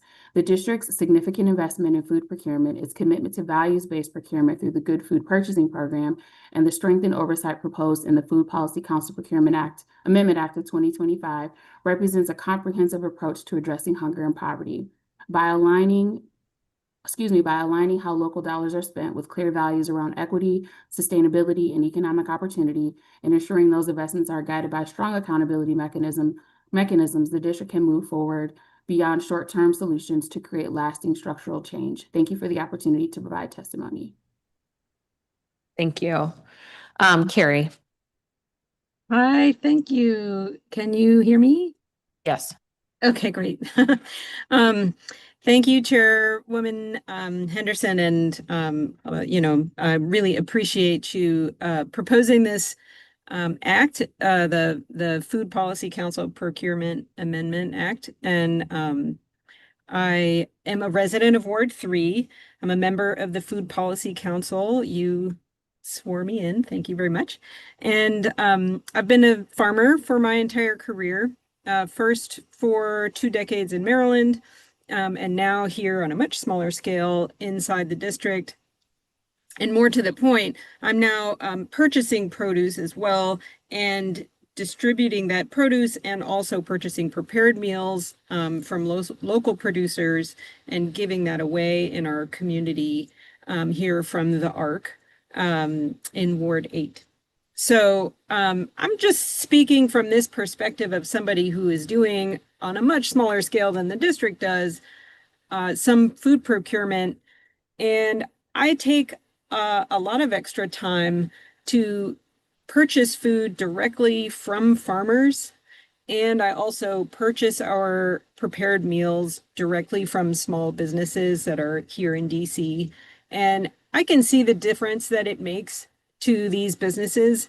And I can see the difference that it makes to the people who are getting the food. So I'm encouraged by this act, and I really want DC, which is so much bigger than our little operation, to make like this much bigger difference to all of these different participants in the system. Just to give you an example, I was chatting with a farmer who we'll be purchasing from, who's in Brandywine, Maryland. She has a small farm there, and she was pointing out her trailer that she lives in, and that, you know, in order to cook dinner, she has to put her stove in the bathtub. And so then when she wants to take a shower, she has to like move all that stuff and then take a shower. And so she was saying to me, like, no, this contract you're giving me for this produce that you're going to buy is really important because I want to build a house for me and my mom to live in. And then we take her produce, these delicious collard greens, and our neighbors here in Ward 8, they're looking at this fresh produce and they see the difference. They're really excited by the extra taste and nutrition, and they're excited to go home and prepare it. We get a lot of compliments on how fresh the produce is. So it really matters. It's really, you know, I'm not really testifying to like the details of the law or how it will be implemented. That's for other people. I just really want to reinforce the part of this is like bringing joy and business success and health to district residents. I wanted, oh, and that's all. I'm out of time anyway. Thanks so much. Thank you. Thank you so much to this panel of witnesses. A lot of interesting things were covered, and some of the support pieces, we were certainly, it's good to hear sort of people kind of coalescing around particular ideas about this. I want to ask Mr. Rosen if you're still here. I don't see Mr. McDougall had to go, but I think he was driving. Mr. Rosen, thank you so much for your testimony and for being here. You know, oftentimes when we talk about all of the various entities which purchase food, it's it's quite embarrassing to say that the Department of Corrections like pays the least amount of money per meal than anybody else. And then everyone often acts very surprised when we get testimony from attorneys or individuals who are in the custody of DOC when they talk about the quality of the food. But if we're only reimbursing like $1.07 a meal, yeah, bread, bologna, a slice of cheese, and folks think that we're sort of exaggerating on this.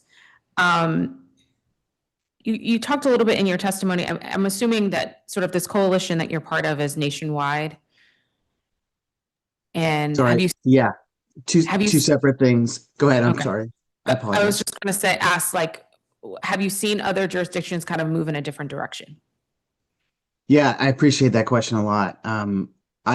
I right now coordinate what's locally just referred to as the Jail Food Working Group, with just a collection of local and national organizations. I also have my own nonprofit focusing on carceral food systems nationally. But the local working group has been in existence for about 4 or 5 years, and I think has had limited success. I think what you just said is important. The places where we've seen progress in jails or prisons, what we tend to see is enabling policy like values-based procurement legislation, a policy that allows that kind of, that really forces agencies like corrections to do a little bit better and not just look for lowest price. Yeah, when we look for lowest price contracts,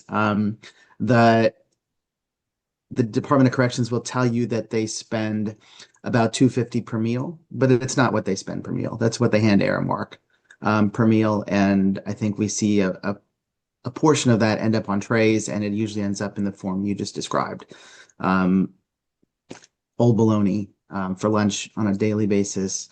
And the department will tell you that they're addressing it, that they're doing better, that they're not feeding bologna every day. But I talk to folks inside still.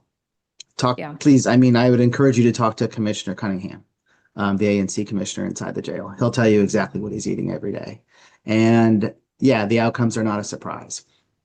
We certainly can't feed people as well as our values would dictate on the kind of money we're allocating toward this. And especially when almost none of those meals include nutrient-dense foods, fresh produce of any kind, and are really just we feed people there in all the ways that we know are unhealthy at this point. Yeah. I mean, I will say this, when we look across at cost, while DOC is one of the lowest, they're not the worst. I mean, frankly, we've had these conversations with Department of Human Services. What we are paying per meal in our shelter system, it's certainly not offering the same type of, right? We have a lot of diabetics, and yet the meals that we're offering are certainly not speaking to that. So we have individuals who are unhoused, and then their dietary situations are exacerbating their medical situations. I don't know. It's just so, it's kind of all connected. Ms. Reardon, Molly, who testified earlier when she talked about when you have higher quality produce, it lasts longer, right? And so if you're going for the cheaper item, yes, either one, you're wasting more, or two, it's not lasting in the same amount because the head of lettuce is going bad in 2 to 3 days as opposed to being able to last at least a week. I don't know. I wish we kind of understood this more across the country in terms of our food practices. And I understand that raising that budget is not easy. I think it's necessary, but at the very least, we could be keeping those dollars in the local economy and purchasing better food for the dollars that we do have, and not spending all of that money on essentially, corporate profit and overhead by contracting with a large food service provider. Okay. All right. Well, I don't have any further questions for this panel. If everyone can make sure they please provide their written testimony for the record. We're going to do like a really quick 5-minute break, and then we're going to come back to our government witnesses. Thank you.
Okay, we're back. My gosh, it's so good when I get to see all of my agencies in the cluster. So we start with healthcare finance, then we're going to DC Health, and then we have office planning. Okay, we're going to start with testimony about the Medicaid credentialing bill. We have Melissa Bird, who is the Senior Deputy Medicaid Director. She's joined by a colleague. If you just introduce yourself for the record. I know Melissa pulled you up here and was like, nope, you're sitting at the table today.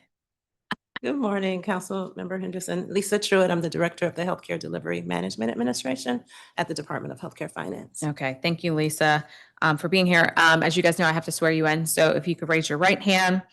Do you swear under penalty of law that the testimony you're about to provide to the Council of the District of Columbia and this committee is the truth, the whole truth, and nothing but the truth?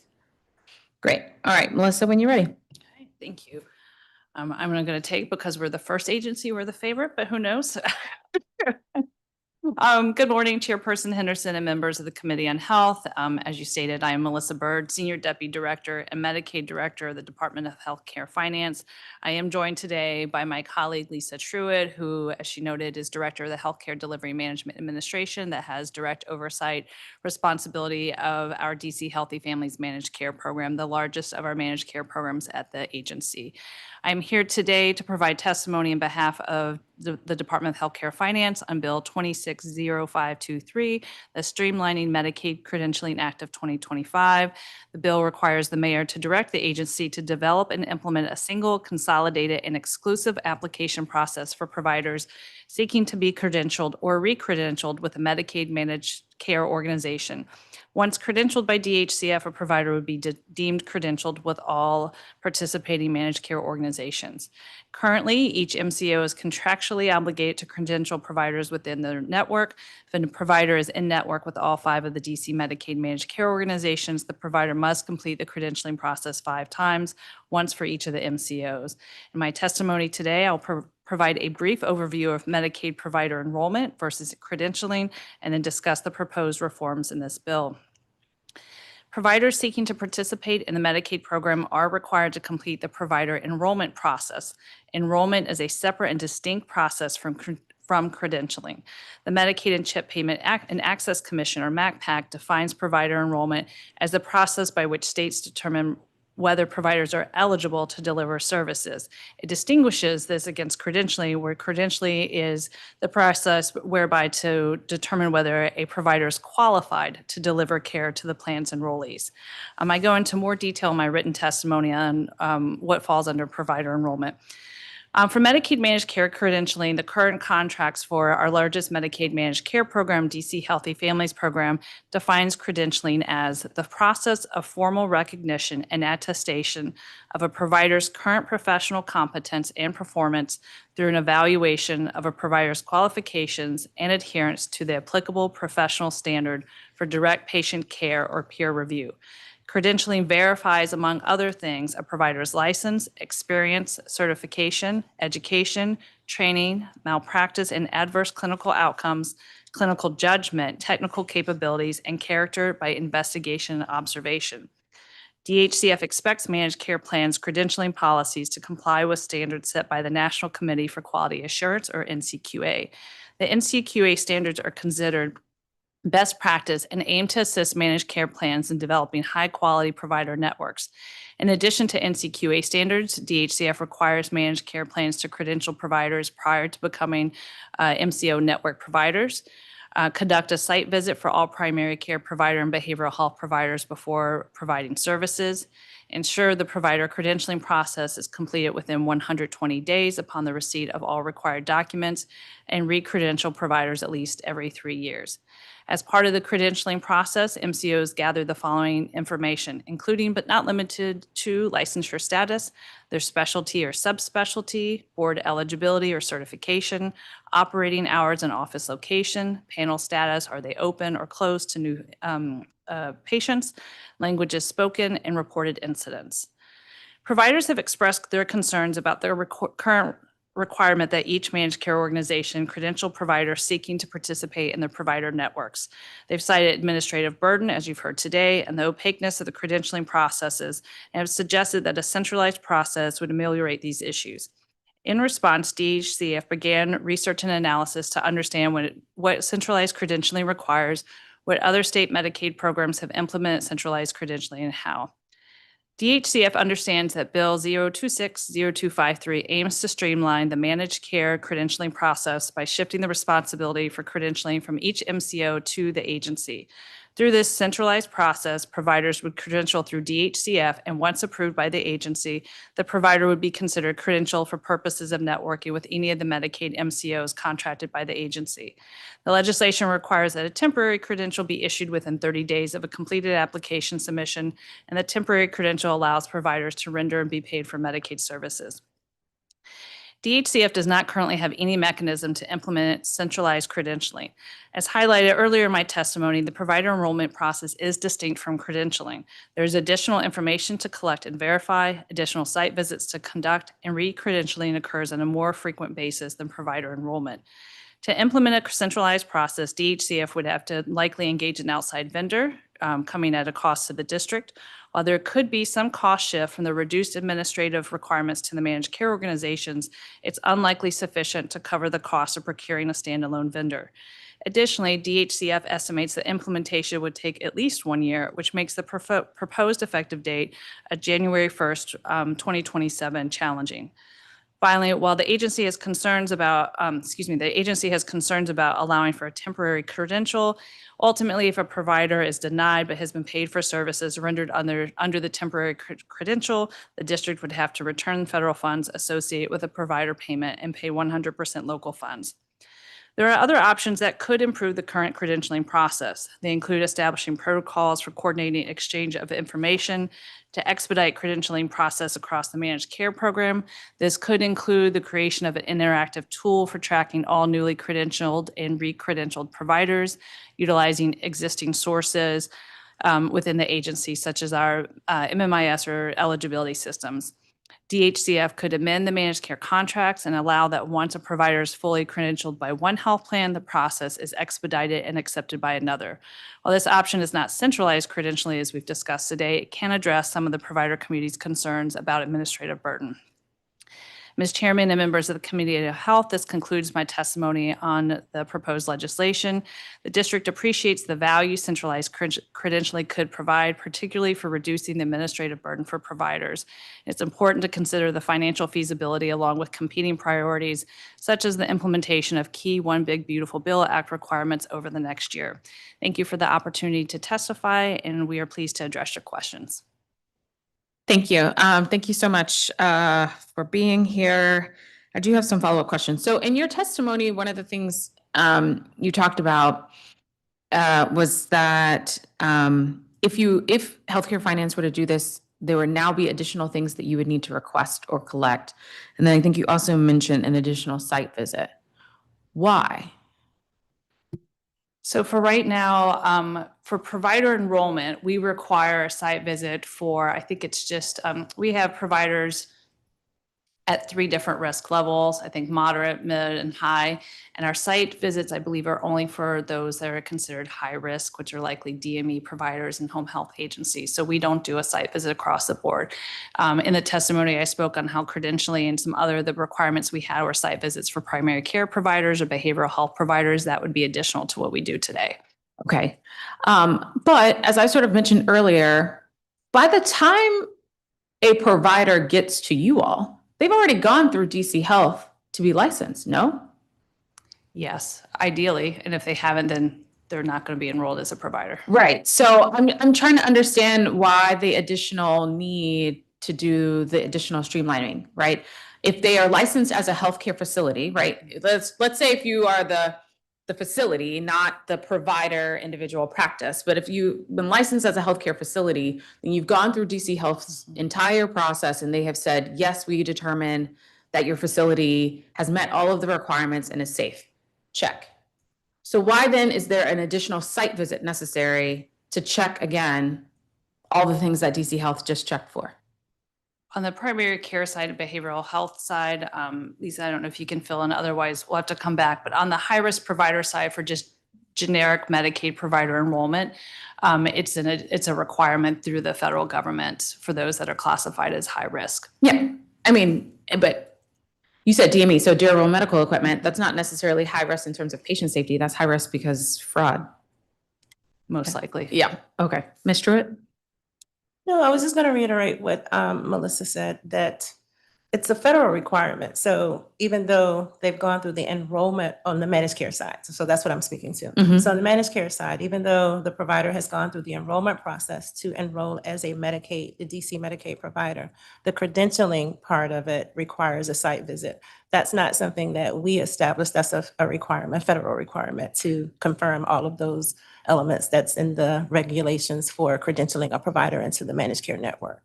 Okay. I guess I'm just trying to understand if DC Health already did the visit, why do you guys have to come back? Or why can't you share information? I don't have an answer for that. I don't know if Okay. that's something that's ever been considered. I just know that it is the responsibility of the health plan to validate that. I don't know if at this point, just receiving information from another party is acceptable. It could be that it's necessary for the health plan to validate those, all of those items that's required on their own, or if they're contracting with someone themselves to do it on their behalf. Yeah. But I don't know if that's ever been considered. Because like if we even take it from the perspective of a primary care, Ms. Pollard was here earlier. Okay. I've got Better Bureau Health. I have been licensed by DC Health. I'm already enrolled as an MCO, but now Better Bureau Health, I want to hire Dr. Bird, but she needs to go through the process. I'm doubtful that the MCO is going back out to check out Better Bureau Health because you already checked me out. I'm just adding her. Well, just as Melissa said, not every provider that enrolls as a Medicaid provider receives a site visit. The health plans are required to do a site visit on everyone. Right. But what I'm saying is the health plans certainly aren't doing a site visit every time I add an individual provider to a practice that's already with them. If it's a practice, most likely there's some sort of a delegated agreement.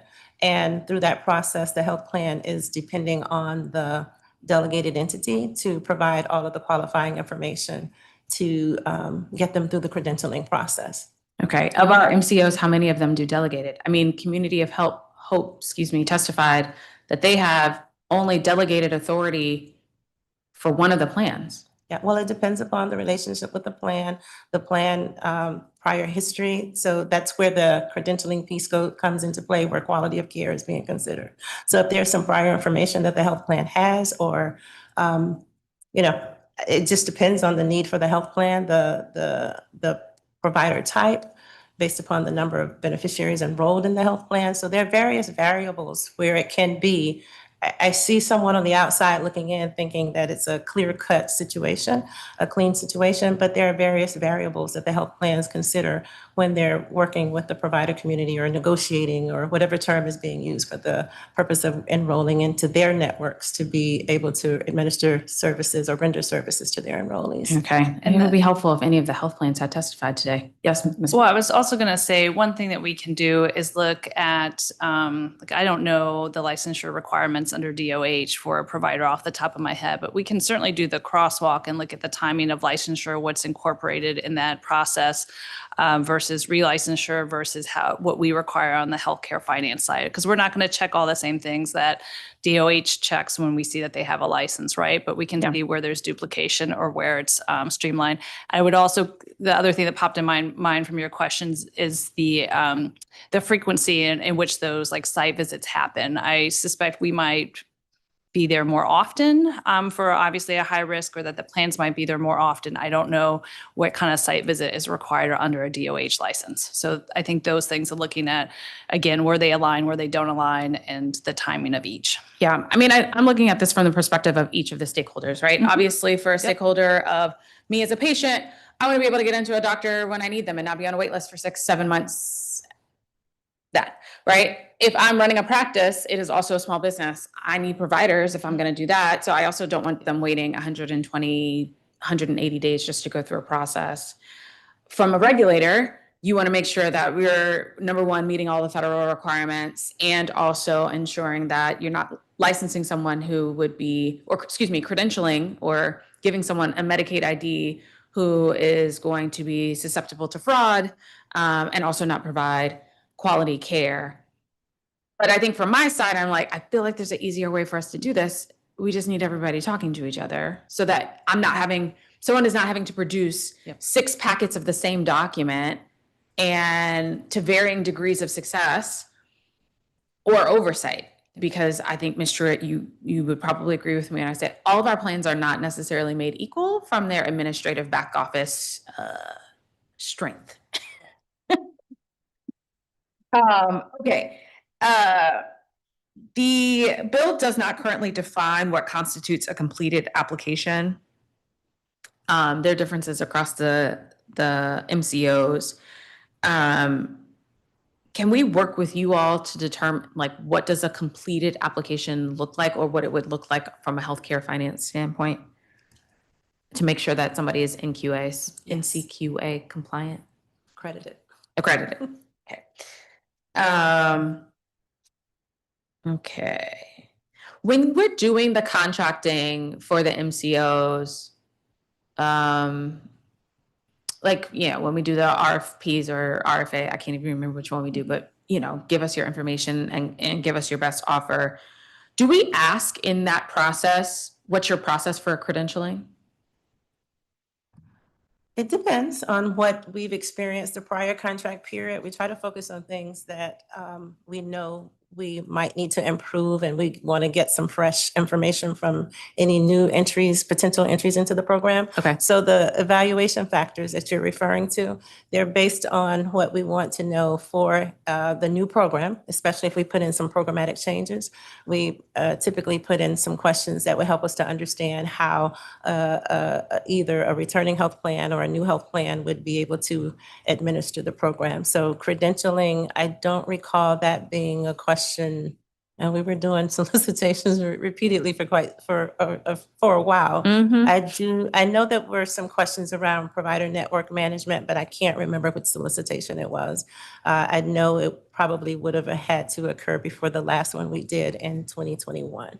Okay. There were questions around network development, and that would have included how they're credentialing providers and bringing them into the network. Because I think it would be interesting to see how different are all of the MCOs going through the credentialing process.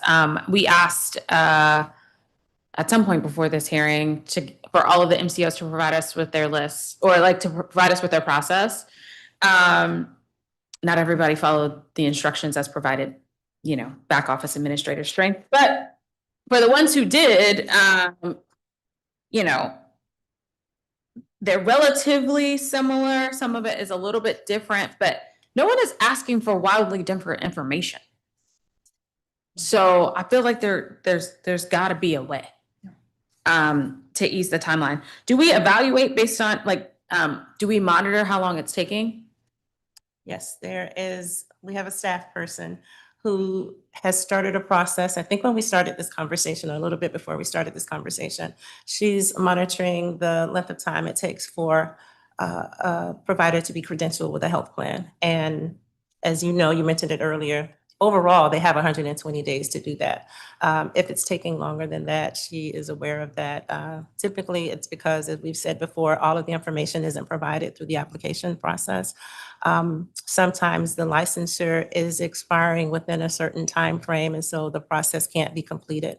I believe as I was looking in the standards a couple of days ago, and I'm not going to say this right, but essentially when a provider is seeking to credential and enroll with a health plan, everything has to be current at least 180 days before the expiration date. And so if someone is, 6 months? Yeah. So if someone has something, their licensure or something is expiring within 3 months or something, that they can't start that process until they get the newly updated version. And again, that's a federal requirement. That's not a health plan or DA. Yeah, but now I need y'all to really talk to DC Health, because DC Health has its own limits of you can't renew up until a certain point.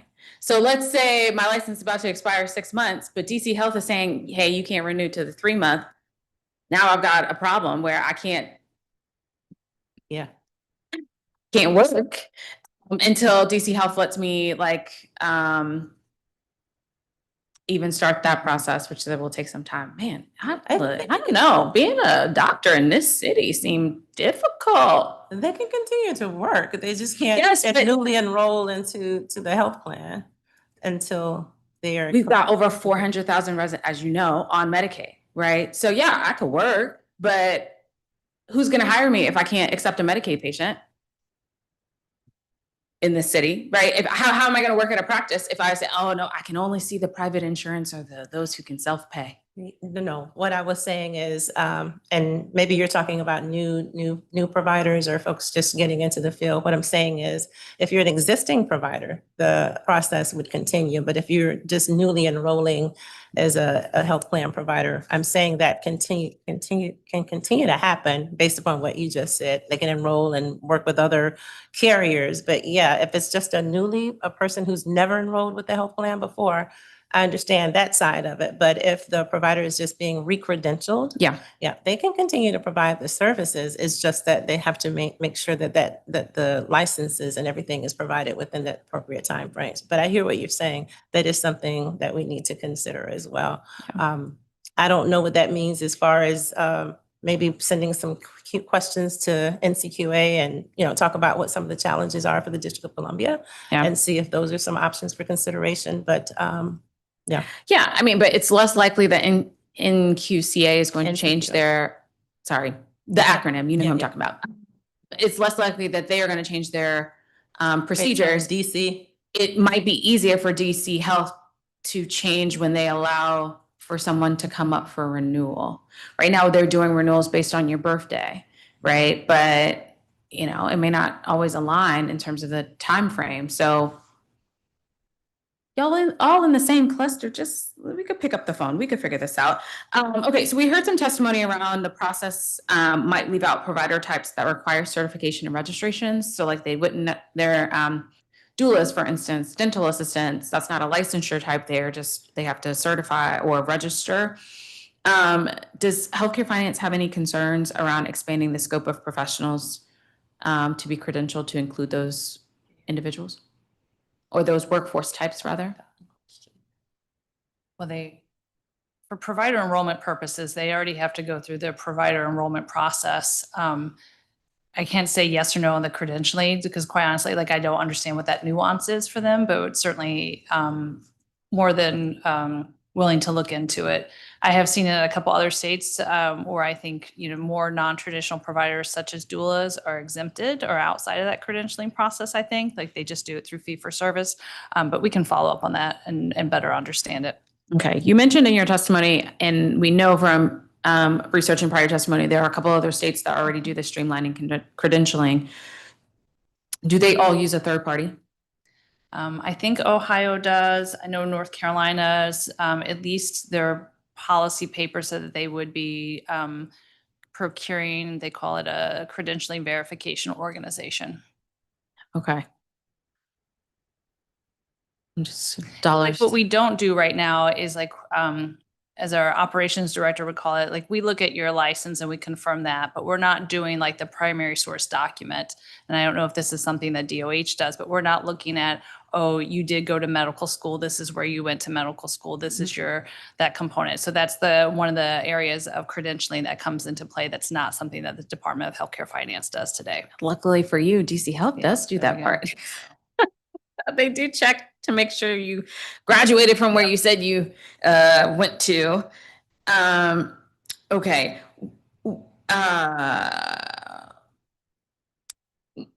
The bill would allow for healthcare finance to grant the temporary credentialing, and you mentioned some concerns about this. What are some other scenarios? What's an alternative? Well, I think a couple things. One, we could collect information from the plans to see what's their rate of denial, to see how much, is it a real issue, right? If it's a one-off, if it seldom happens, then I would probably have less concerns. And then other alternatives, do you have any alternatives for temporary credentialing? Well, I don't support temporary. You could say that. Yeah. Well, some of the say why, or why you have concerns about temporary credentialing. Yes, because there have been real life situations where a provider hasn't started rendering services, and the provider began to reimburse the provider for the services, but the credentialing process was not completed. The required information was not submitted to the health plan. So subsequently, the provider is no longer able to render those services, and those funds have to be recouped from the provider. And so it's just a cumbersome process when we don't go through the entire credentialing platform so that the provider is set up and we don't have to worry about going back to retrieve any funds because of the incomplete. Was there a time when I guess we did temporary for the MCO or like allowed for grace period?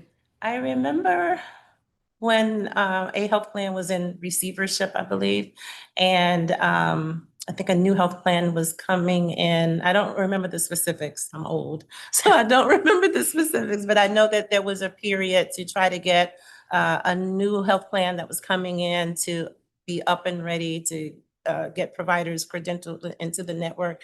There was a brief period when that happened. Okay. All right. Would healthcare finance support public reporting of credentialing timelines and approval rates by the MCOs to increase transparency on this process? I would have no problems. Yeah, concerns. no problems. Okay.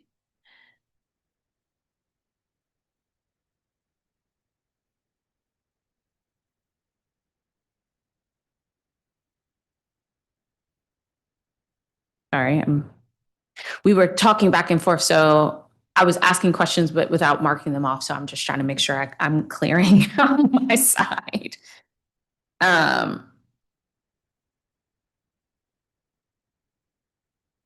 Okay, so there was this bill back in the day in 2002. The Health Insurers and Credentialing Intermediaries Uniform Credentialing Act of 2002. So like we've had this conversation before. The bill mandated that health insurers and credentialing intermediaries in the district use a standard application for credentialing and recredentialing health providers. Have we been following this law? I'm not aware. Oh, I mean, I became aware of it when this conversation started a couple of weeks ago, so I was not familiar with the law. okay. Yeah. It probably was more DISB needing to work with healthcare finance on this front. Because it doesn't just go for Medicaid, it's for anyone. So this would be a Department of Insurance, Securities and Banking question. Yeah, and we've been in discussion, or they've started to engage not only the associations, but us as well on that. Okay. You mentioned that it would take some time to build out. Realistically, like to do this type of thing well, what's the ramp up time? Well, I can say North Carolina and their policy paper, their expectation was 24 months from procurement to implementation to operationalization of single credentialing. I definitely think we need at least a year. And I'm thinking more in terms of January 1, 2027 is a significant date for us in terms of Medicaid work requirements. Yeah. And some changes coming online and working through those. So additional time would be helpful. I don't think a January 1, 2027 implementation date is feasible. Okay. I don't think we'd be posed for success there. We had excellent time as you guys are making updates to the DCAS system to go ahead and tack on an additional project. I'm kidding. I know. Okay. I know Tamika is looking like, don't say that at her computer screen if she's watching this. Okay. Have you guys ever had a conversation with the MCOs about fast tracking credential processing for certain type of provider types that are like, we have a desperate need, so we need to move faster? I can't say that using that scenario. I will say that it I think you've heard this. It does not take 120 days for every provider to be credentialed with the health plan. I've heard averages from 30 to 45 days, depending on the information all of the information being provided.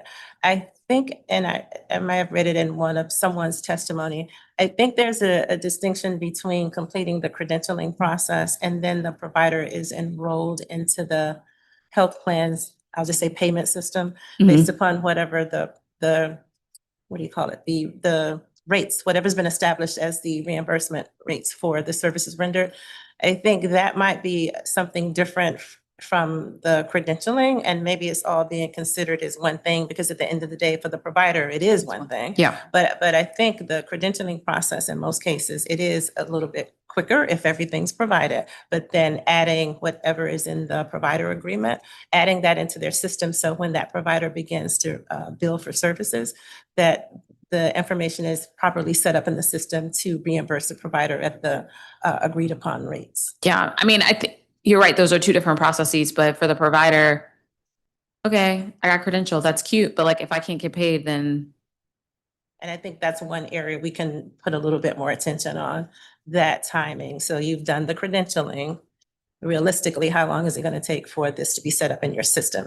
Is this something that's done in-house here locally at the health plan, or is this something that is happening through either their parent company or another entity they may be contracting with for those purposes? I have answers to some of that, but I don't have anything that I think would be relevant to share today. Okay.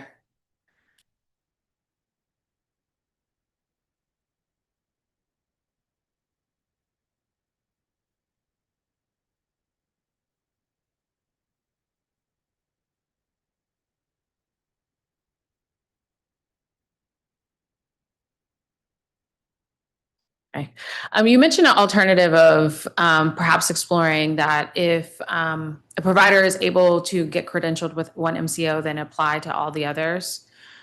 How long would that take? I guess that's a rewrite of the entire contract. Or no? Not the entire contract. It would be an amendment. If we can get back to you on that one to give a realistic timeline, that was an option that the team developed after we received the request or the interest from the associations. I think it was last year, but I fear it could have been a little bit longer than that. I started. That's what I thought too when I was doing. I was like, oh, it's longer than I thought. So we were looking at the centralized credentialing, different barriers with that on the cost, et cetera. But then the team also explored what are other options that, like I said in the testimony, kind of moves the needle forward, does take off some of that burden. I don't think in the options we had a timeline specified at that point, but we can go back and pull something together in the next couple of weeks and give you a sense of what we think that will take. Okay. I'm not saying that's the be all and end all, because that definitely also puts, people talk. So they're going to go to the MCO that they think moves the fastest, which would add additional, it wouldn't add additional. You get what I'm saying? Like, yes, plans could be strategic, and I'll hold back until the other plan does it, and I just get my check mark. Yes. I thought through that. Yes. Yeah. So it's not a panacea, but it might be something to help. In the interim. Is there anything I haven't asked you that you guys want to mention for the record? I don't think so. Do you? No, we're good. Awesome. All right. Well, Director Byrd and Ms. Truitt, thank you so much for being here. And we'll go on to our next individual in the hot seat. All right. Khalil Hassan from State Primary Care Office at DC Health.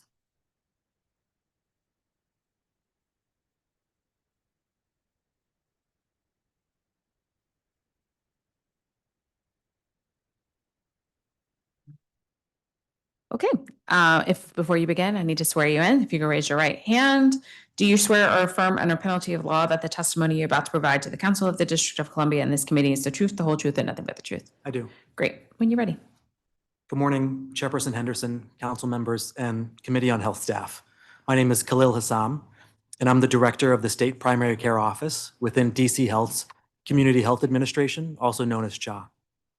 On behalf of Mayor Muriel Bowser, I appreciate the opportunity to testify on the Lowering the Cost of Prescription Drugs Act of 2026 and to share DC Health's perspective on the bill. DC Health supports the bill while noting further solutions are needed to make prescription drugs more affordable. The rising costs of prescriptions have become a financial burden nationwide. Thus far in 2026, 27% of US adults did not fill a prescription, and 19% have skipped a dose or rationed medication due to the cost. When residents cannot afford to take medication as directed, consequences can include worsening health conditions, avoidable complications, and higher total healthcare costs. This practice further jeopardizes individuals' health, particularly for those with chronic illnesses, as cost-related barriers to medication use are associated with 8 to 18% greater rates of chronic disease-related deaths. Addressing the costs of prescriptions is closely aligned with DC Health's mission to protect and promote the health of all district residents. ArrayRx is a pharmacy collaborative that provides prescription medications to public purchasers, such as state and local governments, with a focus on helping uninsured and underinsured residents access prescription medications at a lower cost. The consortium offers multiple programs to member states, such as the Workers' Compensation Services Program, the School Employee Pharmacy Benefit Program, the Prescription Drug Voucher Program, as well as the Discount Card Program, which is the focus of this legislation. The Prescription Drug Voucher Program provides vouchers to individuals who are in correctional institutions or state hospitals that they can use to fill medications at no cost. ArrayRx's Workers' Compensation Services Program works to keep costs down for injured workers who have medication therapy as a part of their treatment plan. On the other hand, the Discount Card Program offers uninsured or underinsured residents discounts up to 80% off of the usual and customary price for generic and 20% off brand drugs for any FDA-approved and select over-the-counter medications at participating network pharmacies. State-directed discount cards, like ArrayRx, are different from other discount cards in that they are exclusively oriented around public benefit. One such example is the way state-directed discount cards can work to ensure continued pharmacy access. Given the rise and closure of independent pharmacies in high-need areas, state-directed discount cards can mitigate this by enhancing reimbursements for independent pharmacies. ArrayRx reports that at the close of 2025, just over 130,000 members signed up for the program, and 51,000 of those members used the discount card. The company reports that total savings for members were upwards of $19 million on prescription costs. Due to recent and anticipated changes to public insurance benefits in the district, an estimated 20,000 residents may find themselves uninsured or underinsured. Many of these district residents will still need medications, and this program would allow them to use the discount card at participating pharmacies, increasing the chances of them being able to afford their prescription medications. As an example, the average price for the generic version of a cholesterol-lowering medication without insurance is $34. However, with the discount card, individuals could pay as little as $9. The discount card has the potential to reduce barriers to healthcare and protect the health and wellness of district residents. Successful implementation of the discount card program will require close collaboration with independent and retail pharmacies. In wards 5, 7, and 8, which represent much of the district's health professional shortage areas, independent pharmacies outnumber retail pharmacies. Specifically in Ward 8, 53% of pharmacies are independent and 20% are retail pharmacies. Further, studies demonstrate that limited access to pharmacies in lower income neighborhoods can increase cost barriers, leading individuals to forego filling their prescriptions. This means that residents in wards 5, 7, and 8 are less likely to use their medication as prescribed due to lack of access to a pharmacy. Implementation of the program would need to account for pharmacy reimbursement and access concerns, especially for independent pharmacies who have smaller profit margins and struggle to compete against large chain pharmacies. The states that participate in the drug discount card program have heard concerns from pharmacies that the discount cards will cut into their profit margins. Given that there is a higher prevalence of independent pharmacies in lower income wards, DC Health wants to limit the negative impact of pharmacies, especially those that are independent. DC Health understands the impact that rising prescription costs can have on district residents and is exploring policy solutions that reduce this burden. While this bill will likely make medications more affordable for those that are uninsured and underinsured, it does not fully address the drivers of prescription drug costs. DC Health looks forward to collaborating with the committee to find additional solutions to keep prescription prices transparent and affordable. Thank you for providing me with the opportunity to testify. I'm available to respond to any questions the committee may have. Thank you, Director.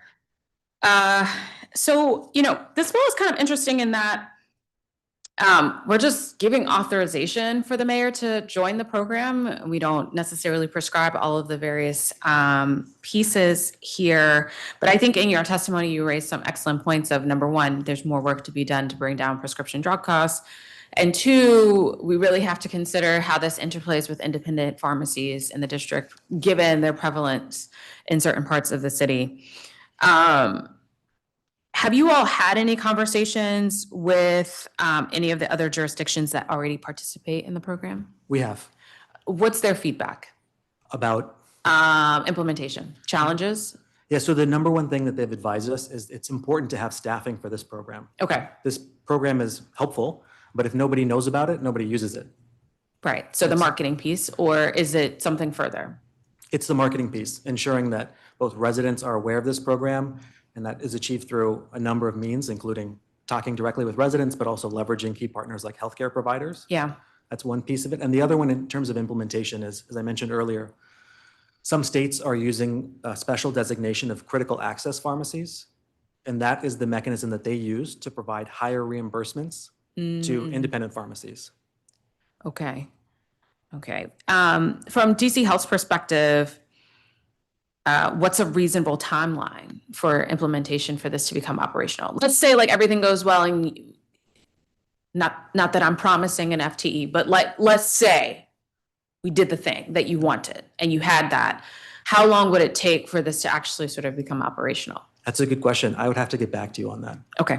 All right. Let's follow up on that. Now, would the participation require residents to enroll, or would the benefit be automatically available to anyone in the district? Residents would need to enroll. It's a fairly simple process, just like any other drug discount card. And there's a few that are available in the district. And from their perspective, they walk into a pharmacy, a participating pharmacy, give the code, and the pharmacy knows what to do from there. They apply the discount immediately. Yep. And the resident's able to pay the lowest available price that they could with that discount card at the time of purchase. Okay. Would you all be then recommending, or I guess advising in terms of our setting up the program, that we do you said something very specific. You had a phrase for the independent pharmacies. Critical access pharmacies. Yeah, critical access pharmacies. Would you say that we should provide that designation in certain parts of the city, or no? It is an important part of the implementation to consider the negative financial impacts to independent pharmacies. Okay. And DC Health does not currently have that authority, and so that would need to be part of the conversation going forward. Oh, you do not currently have that authority. Okay, that's important for us to know. If we're gonna, might as well go ahead, take care of that if we're gonna move this forward. Outside of an FTE, are there any costs that the district would incur to participate in the cooperative agreement? FTE and then costs for marketing is what other states are advising. Right, but is there any other sort of administrative costs that? There's no other administrative cost. As Heidi had testified earlier, there's a small cost for running the program. Right, but at the point of sale? It's at the point of sale. Okay. Are there any liabilities to us joining? Not so far as I've seen. Okay. There's questions around access and if it needs to be done with implementation, considering all of the partners. And so talking closely with other agencies in the cluster to determine where this program could live, and talking with the deputy mayor's office. Yeah. And then talking closely with pharmacies about their experience, and the ability to be mobile and dynamic in our approach is very important. This is what other states have advised us. All right. What do we think from an estimation of how this would be in terms of utilization? I guess I'm sort of answering my own question here, because you already said like this really depends upon marketing and outreach. And what we've seen in other sort of DC Health related programs, the ones that get marketed very well, particularly in the sort of target population. So what I'm thinking of right now is just sort of like Produce Plus, for instance. it's kind of like a overlapping populations of probably a lot of seniors who would want to use this program. Produce Plus is marketed incredibly well. It's a lot of it's happening through word of mouth, but nonetheless, they've got a wait list, right? And so if we do the marketing piece on our side very well, you'd have a lot more uptake. But if we don't do the marketing piece, utilization would probably be very low. That's correct. I'll paint in broad strokes for you. We understand that in other states, it's about 10% of their population has signed up for the drug discount card program. Okay. And about 10% of that 10% end up utilizing the service in any given year. Okay. So in the district, it might be 10% sign up, and then 10% of the 10% actually use it. Yeah, that could look like of the district's approximately 700,000 residents, 70,000 with some aggressive marketing may sign up for the program, Right. and about 7,000 Would may actually use use it in it. a given year. Okay. That's a good estimate. Let me see. Would this require coordination with other agencies? Absolutely. This is part of the process, working with Department of Healthcare Finance and DSB and other agencies as appropriate. Okay.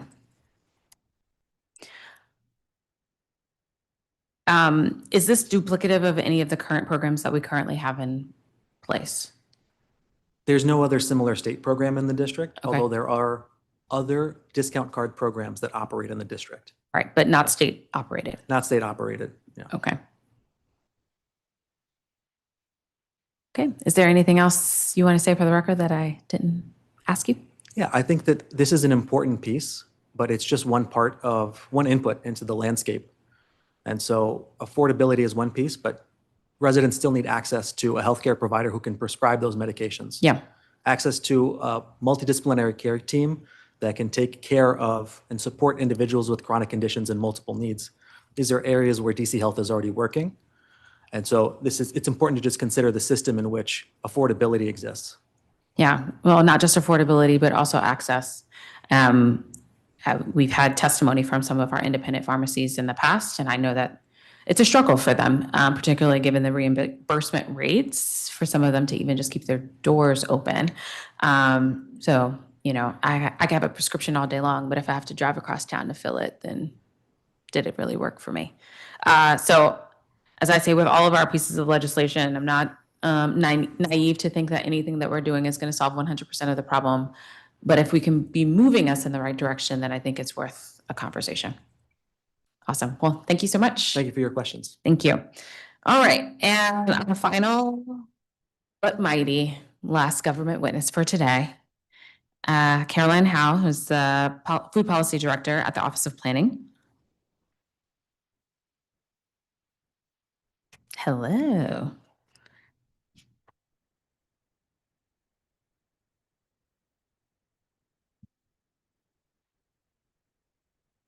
Okay, I need to swear you and your colleague in. So if you could raise your right hand. Do you swear or affirm under penalty of law that the testimony you're about to provide to the Council of the District of Columbia and this committee is the truth, the whole truth, and nothing but the truth? Great. When you're ready. Good morning, Councilmember Henderson and staff of the committee. My name is Caroline Howe. I serve as DC's Food Policy Director, and I'm pleased to testify today regarding the Food Policy Procurement Act of 2025. Today, I'm going to start by providing some context on the district's food procurement landscape, highlight our team's existing work on food procurement, and end with some specific comments on the act itself. I'd like to start by grounding us in the realities of the district's current food purchasing. As you've heard, the district spends $62 million annually on food across multiple agencies, with millions more in indirect contracts where food is one of many services offered. This purchasing primarily happens in 8 agencies, each of which has different standards and processes and many different requirements to meet. A core goal of the DC Food Policy Council has been to advance a more sustainable and equitable food system, and our purchasing is a key part of this. The district has multiple pieces of legislation and several voluntary pledges signed by Mayor Bowser around values-based procurement. You've heard it a number of times before today, but I will just define. Values-based procurement refers to using purchasing power to expand impact through local sourcing to support local economies, improve nutrition, reduce food-related carbon emissions, and improve workforce compensation and conditions. The Green Food Purchasing Amendment Act and the Environmentally Preferable Products and Services Program are both managed by the Department of Energy and Environment and set targets for lowering carbon emissions of the district's food purchases. And nutrition and local purchasing requirements for schools specifically, incentivized by the Healthy Schools Amendment Act and Healthy Tots Act, are overseen by the Office of the State Superintendent of Education. And then DCPS, as you've heard already, has signed on to the Good Food Purchasing Program, which sets additional requirements and goals across the food values for the agency and their vendors, one of the main factors in their progress, as you've heard today. However, there is no centralized support structure in place to help all agencies meet these environmental, nutrition, and local purchasing requirements simultaneously, nor to assess our progress. This gap makes it challenging to align our procurement practices with the district's goals, including those of Sustainable DC, to advance a more sustainable and equitable food system. At the same time, there's also no central place for the district to evaluate opportunities for cost savings associated with our meal programs and opportunities to move towards the district's commitments at the same time. The Office of the City Administrator identified this need and brought the analytical power of the lab at DC to identify opportunities for cost savings in food purchasing. And in 2024 and 2025, our team worked closely with the lab at DC for their analysis of both the district's grants and contracts for our food purchases. Throughout 2025, we've continued to work with the Office of the City Administrator's Good Government team to identify opportunities where we can save the district money while also achieving values-based procurement. Multiple agencies have been tasked with next steps from this work, but maintaining momentum without requirements and legislative authority remains challenging. So why the food policy team? We've been supporting the district's moves towards values-based food procurement since our inception in 2015. Seeing, again, that our food purchasing is a critical part of achieving that vision of a sustainable, equitable, and healthy food system. We've been tracking all food-related legislation and district-wide commitments that I've spoken to and manage the processes funded by council for 2 separate analyses on the benefits of a central food processing facility.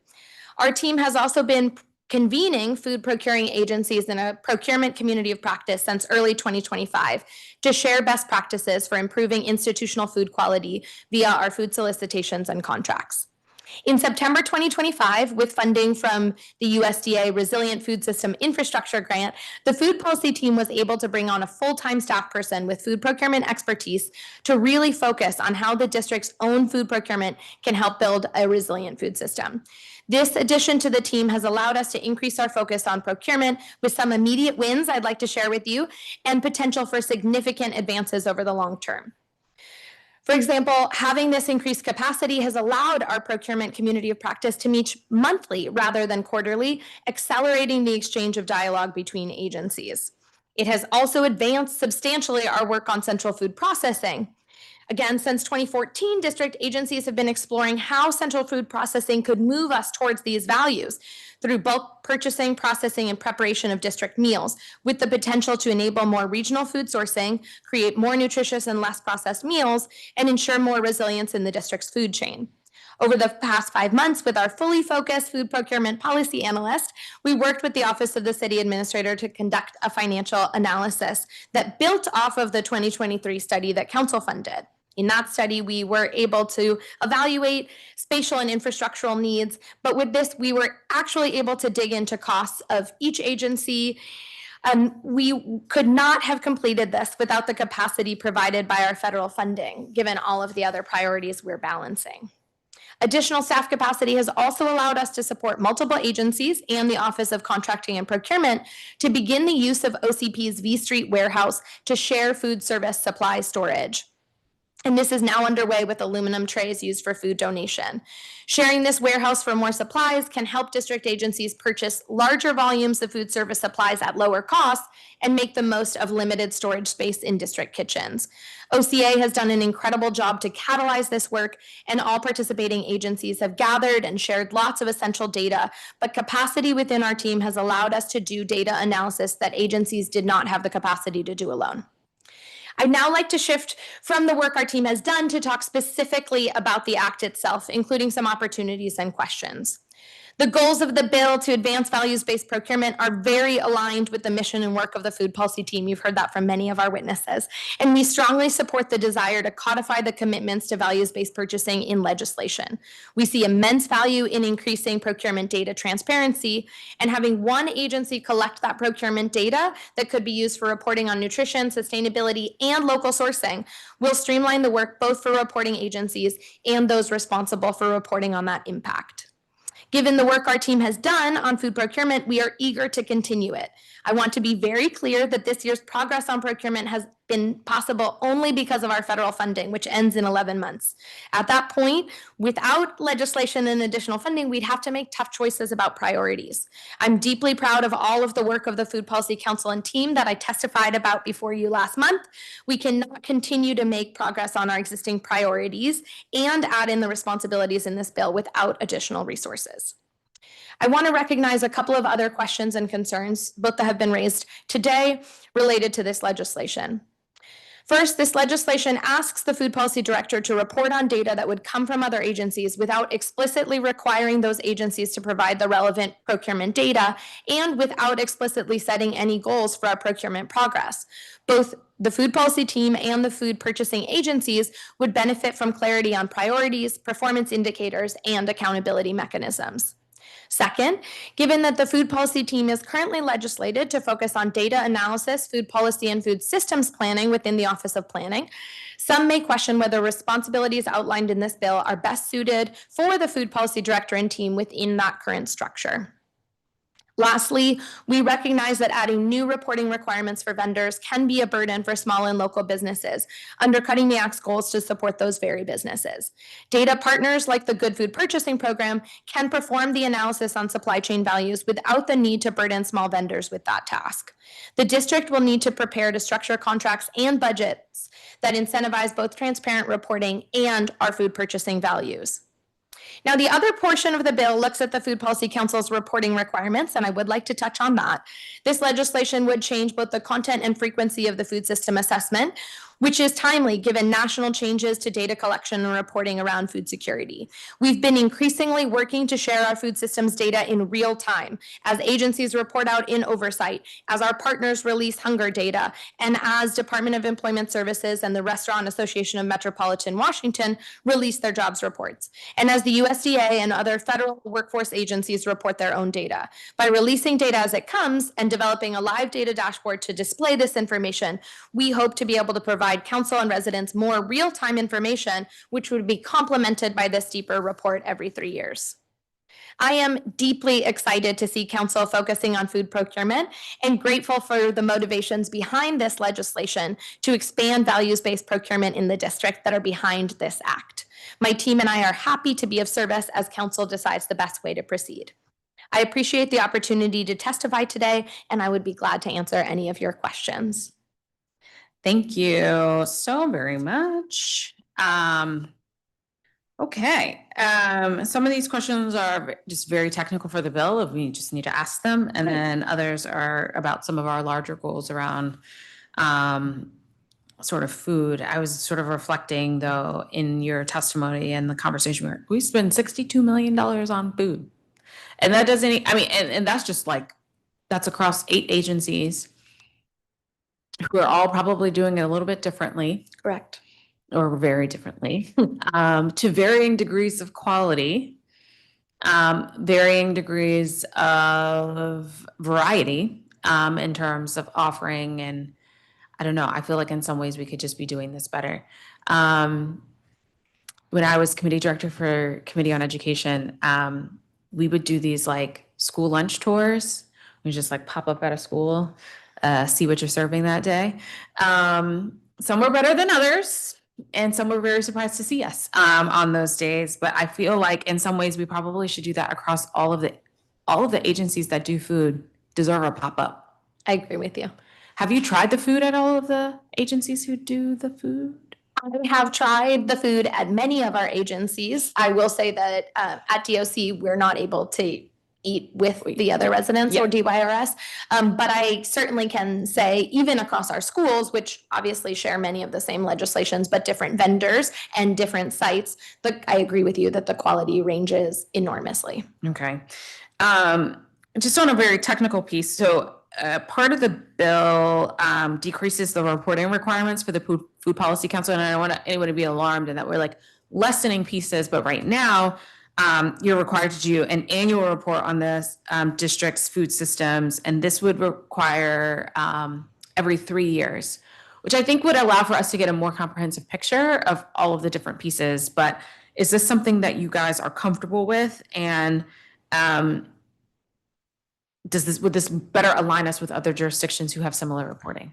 I really appreciate the question, and in the end of my testimony tried to touch on that. We really have been releasing so much data, and I do want the public listening that we are committed to continuing that we have been developing a data dashboard that would show more of this information real time, that we are consistently in our council meetings sharing what we are seeing, and as we're seeing interesting or alarming data trends change.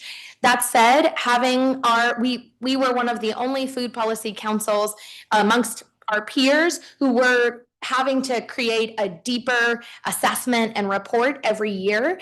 And the reality of both that data assessment, the writing, and the reviews is that was taking about 3 to 6 months of a staff person's time, which we talked about this last month, but with a limited capacity, that was just so much writing and analysis that was taking away from us being able to deliver on that in the course of the year. And so most of our peers do an every 3-year larger food system assessment that is really getting at some of those national policies that have changed, and I think would allow us to be providing more holistic recommendations while, of course, still setting our priorities every year and still doing that priority setting based on data. Okay. Of the food policy, of the food contracts you all have analyzed, because you're already involved a little bit in the procurement space, this bill would put you more in the middle of the mix without agencies sort of questioning your authority to be able to be in the mix. How many of our agencies or our contracts rather, are currently meeting the district's laws for nutrition, sustainability, and local business requirements? Like, what percent? That is a wonderful question, and I would love to get back to you on the exact percent. However, I will say that this is the first time, thanks to our food procurement policy analyst, that we've actually been able to have a live contract tracker that is really looking at all food contracts in the district, and that includes those included in that 62 million, also where food is a subcontract. And while it's not touched on explicitly in this bill, we've also been tracking the grants that the district is funding that is also providing food to residents. We provide an additional large volume of food through many DC health programs and other partner grants that are giving money to grantees to distribute food as well. So we're tracking both the contracts and grants. The nutrition requirements, I think there's also a real question in terms of, while the contracts themselves and the RFPs, the requests for solicitations are meeting those requirements for the most part, there is not a lot of oversight in terms of whether the food we're actually receiving are meeting those requirements. On the back end, yeah. On the back end. Yeah. So we may say and require that, for example, both DCPS and DPR now have in their contracts that there are no food additives, a certain list of additives, dyes, and highly processed foods. And yet, are we really checking and verifying that there are no the menus on the back end? Exactly. To your knowledge, does Office of Contract and Procurement have anyone on staff who specializes in food contracts? No. Do we have anybody who has expertise in nutrition or understanding the district's laws on food? Not to my knowledge. I will say this was touched on in one of the responses earlier today, but the way that OCP, many of their contracting professionals certainly have experience and have managed these food contracts for many years, but they are also managing all of the other procurements for that agency in that cluster. So to say that they have food procurement experience equal to paper and technology and all of the other things that those agencies are purchasing. Yeah, but I kind of see it as, right, like if ONA is doing the procurement for DACL and I'm doing the procurement for DPR, food is not part of our everyday piece. So when I receive back solicitations and somebody's going to charge me, $4 for tomatoes to be included in the menus, how do I know that I'm getting ripped off and that DPR's solicitations are coming back at like $1.50 a tomato, right? So I feel like in those types of things, there's a lack of efficiency, but also sharing of information. And frankly, I think probably some of these vendors know that they could get away with it because there's not that conversation that's happening back and forth. I think that's one of the most valuable parts of this community of practice, and that does really require staff time to facilitate. But within the community of practice, to have within each agency the person who is managing that program, who is looking at the invoices coming in, they often may not have the time to check and see. And we've been able to, with getting more of that information, to say, not only is potentially one agency paying more for tomatoes than another, but an agency might be paying more for tomatoes in 1 month to another. And of course, that makes sense when we're off season. Yep. Tomatoes, maybe not the best example, but when we're looking at how we are paying for a given product over the course of the year, having someone who is able to look at that data across agencies and even within agencies over time can not only save us money, but also help us achieve these values. And I think that's really important in this budget environment, to recognize that the kinds of interventions we're proposing could substantially save the district money while also improving the quality and all of the other values of the food we're receiving. Okay. If a vendor fails to meet standards, right, we set a certain thing in the solicitation of what we require. To your knowledge, has there ever been any repercussions? Not to my knowledge. Or in sort of the documentation that you've seen. One of my frustrations with this government as a whole, nobody ever writes anything down, right? We lend out a contract. We have issues with the vendor, right? Something, you installed my HVAC and then 6 months later, my HVAC was broke and then the next person who came in, right? But then nobody writes it down. So then that vendor keeps being able to bid. And then it's a cycle. It's the same with people. I've got agencies who I know y'all need help. And then nobody in the entire agency, 900 people, nobody's on a performance improvement plan. Everybody's performance plan, they got superior. Houseway. So we got to write it down. So I agree with that aside. That was my PSA. I appreciate that. And I do think that it is very relevant in food contracting, and that will be, and why having this contract tracker, which to my knowledge had not existed either in OCP or any of these agencies, to really say, these are when the contracts are renewing. How are we actively working? And I think we are so used to saying, each contract is a year. We are able to extend it for up to 5 years, but there are very few contracts that we have ever ended after 3 years, for example. We've always, because it is so challenging at the moment to go through that contracting process, that I think we are missing the opportunity to really be evaluating our vendors and seeing improvement based on, whether it is what you did with the Committee on Education and actually doing taste tests in places, but also having resident feedback. And to my knowledge, while many of our agencies do surveys, we all do them differently. We don't need to be reinventing the wheel in terms of the kinds of questions and the kind of feedback we're getting in those taste tests. And then actually seeing that go back and change what the vendor is actually serving or what the vendor is sourcing. And I think that ties to another thread that came up when hearing from Molly from Philadelphia, in thinking about what really are the ties between how we're really looking at the waste we're generating at different agencies. One reason why I'm so excited about this falling within the food policy team, because we look at all parts of the food system, we really are able to think about how are we working with our local producers to produce more of what is relevant. Our other jurisdictions have been able to work with local farmers to say, yes, we want you to be growing smaller apples so that we can serve them to smaller kids in our schools. And similarly with food waste, by working with DPW and DGS to do food waste audits that are not just about what amount of waste you're generating, but what is showing up in that waste bin, that is one of the best kinds of feedback we can get back to our vendors to say, look, every bologna sandwich, for example, is ending up in the trash can. That is a waste of even the small amount of money that we're providing for those meals. Yeah. And it's larger piece across as well. The bill calls out meal programs at schools, jails, and shelters. In public testimony, we heard a recommendation that summer youth programs and senior center meals also explicitly be included. Do you agree with this suggestion?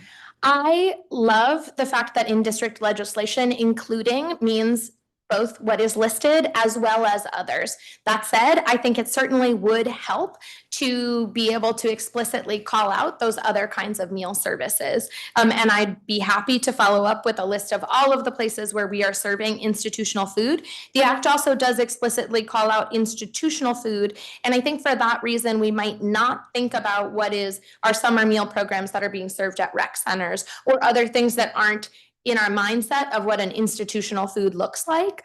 But I think that's, again, why I also have named the idea of how we're looking at grants. And I'm very grateful for having a focus on procurement that we can align both to our contracts and to our grants. But our summer meals grant, is not a grant. It is not a grant. It's a contract. But things like our medically tailored meals those are set up as grants with DC Health. And I'm thrilled that because of having this capacity within our team, we've been able to work with DC Health to include that this year, the Equitable Food Access Initiative grants do include a provision for 10% local sourcing, which is a massive win that I'm thrilled to be able to celebrate today. Great.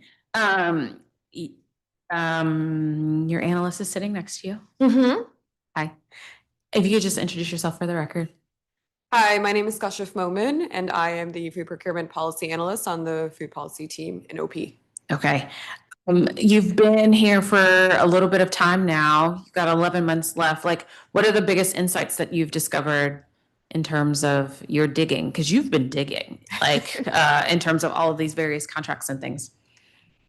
There's a lack of standardization. There is a way to make contracts and make that process of asking for specific values in contracts more streamlined and more clear to vendors and in the way that we work with them so that it's not a burden for our large vendors, but it's also not a burden for our small vendors. And there's a lot of opportunities to be able to do that. So I think definitely supporting with the solicitation and contracting process. Each agency is doing it drastically differently, and I'm learning that and really trying to dig through and make sense of that. Okay. Have you all sort of explored this issue of oftentimes with our food contracts, we either are getting them in a letter contract, a sole source contract, an emergency contract, like they knew somebody was going to have to eat and they knew when the contract was up. Yes, and I'm happy to take that. I think one thing that I'm also very excited that we've been working on, both with HCMA and with Kashef's help, with all of the other agencies, to really think about how we make sure that when we truly do have an emergency, DBH's kitchen fire meant that they could no longer be preparing meals on site. How are we prepared in the case of an emergency to ensure that we are still meeting all of the legislative requirements and that we are prepared in that case to either have an emergency contract already prepared or to have everything we need to ensure that we are still getting value for it and that we are as quickly as possible moving back to our regular contract. So I'm very excited to be able to, by the work that Kashef has done and that we hope to continue to do, to be able to compile these best practices, set language, to really be able to have contract information will make our emergency contracts better, but also thanks to the tracker to really ensure that we're able to have some accountability. We know which contracts are ending at the end of this fiscal year. Yeah. When is that RFP coming out? How can we ensure that we're proactively having a conversation about how to improve that contract for the next round? Okay. The collaboration that you do now with Office of Contract and Procurement, how's it going? So I am really grateful for I think the warehouse, while I think many people would say, well, you're talking about aluminum pans, how is this really furthering food procurement? However, by piloting something that was donated to the district, in this case, aluminum pans, which allow DCPS to be donating food that's left over at the end of lunches to our food distribution partners, obviously that's creating lots of other values, but it's also a low stake pilot for us to really think about how we could lower the cost for lots of our money in food purchasing is actually going to, yes, the bulk of it is going to staff, then our actual food, but quite a substantial amount is going to things like cleaning supplies or our basic, the equipment that's needed every day for cooking and serving, especially in our context like the jail or DYRS,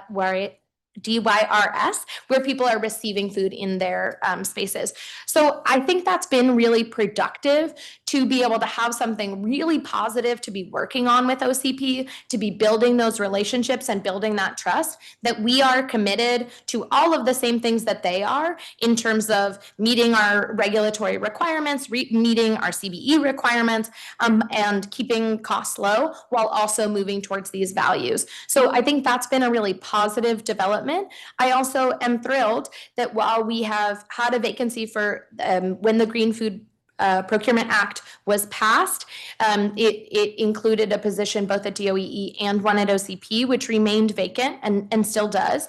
However, with EPS, the Environmentally Preferable Products and Services, they have hired an EPS lead at OCP, and that's been great to be able to work with someone. And of course, they're covering, again, not just food and are not a food expert, but are at least a person for us to be able to be communicating with. The other reason why this legislation creating authority in our office would give us, in some cases, direct authority to be able to have those conversations, but also, for example, we're struggling to get access to the PASS system to be able to look at contracts for the information that Kashef needs to be able to do this analysis.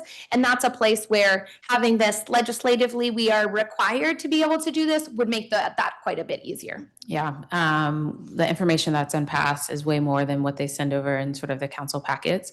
There used to be a time that council received way more detail on contracts, like they would send us a packet, but then you would have to like go down to the secretary's office to request the whole thing because they didn't copy it for everybody. Right. This was also in the before we got digitized around here. The good old days. One of the things that I'm also kind of enticed by is this requirement, or that food policy director would also be responsible for helping to ensure that the food-related solicitations go to a wider array of potential vendors. So DC Central Kitchen Alex testified earlier that local nonprofit organizations often do not receive the notice of solicitations and are also treated the same as for-profit companies in the process of going through the solicitation process.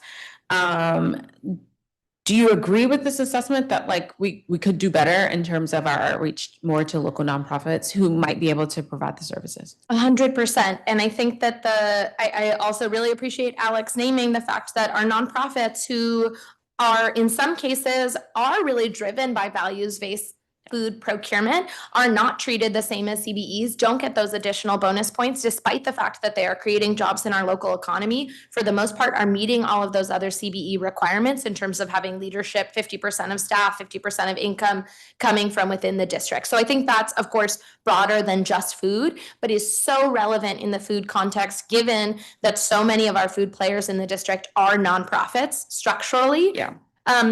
And I think in terms of outreach for solicitations, I'm really grateful for the fact that, again, thanks to the work of the food policy team, we were able to work with DPR when DPR released their summer meals bid several years ago, to at the very least consider how we could split a bid. So rather than asking people to provide 20,000, asking one vendor to provide 20,000 meals across 45 sites, how could we ask for, but that would enable a smaller business to be able to compete, to say, can you provide 300 meals across these 4 sites? And those kinds of conversations, which do take time, which do take systems change in terms of contract administrators at different agencies being open to working with 7 different companies instead of 1. Yeah. But that kind of thing, so structuring both the contracts so that we can reach more small businesses and then doing the outreach to reach more small businesses. And that's something my team is really well situated to do, both around contracts, but also we do the same thing for grants to make sure that grants in the district,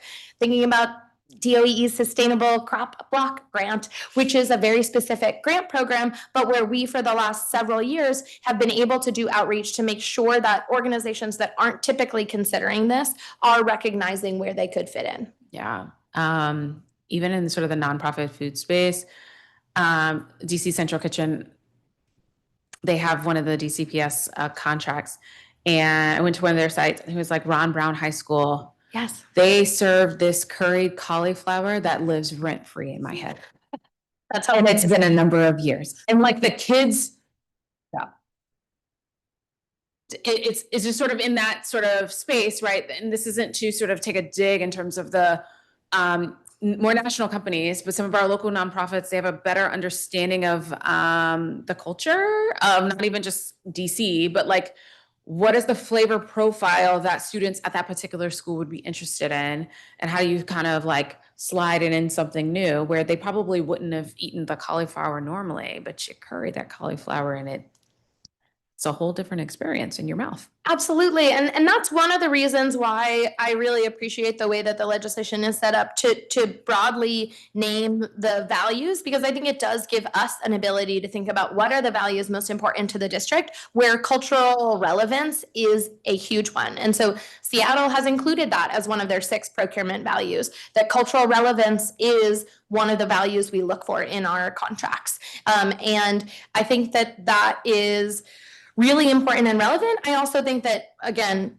DC Central Kitchen as an example, there are real benefits within a for-profit business model with the supply chains they're able to tap into. But because of the work that DC Central Kitchen does with distributing so much produce through the district, they're able to get a lot of very values aligned local purchases of produce at costs that would be challenging for other organizations to achieve. And so our nonprofits have those different benefits. And depending on what we're looking for in a contract, it is really important to ensure that we're at the very least letting them know about the contracts, and in the best scenario, evening the playing field, that any organization that can provide these meals, regardless of their incorporated structure, can be in play. Yeah.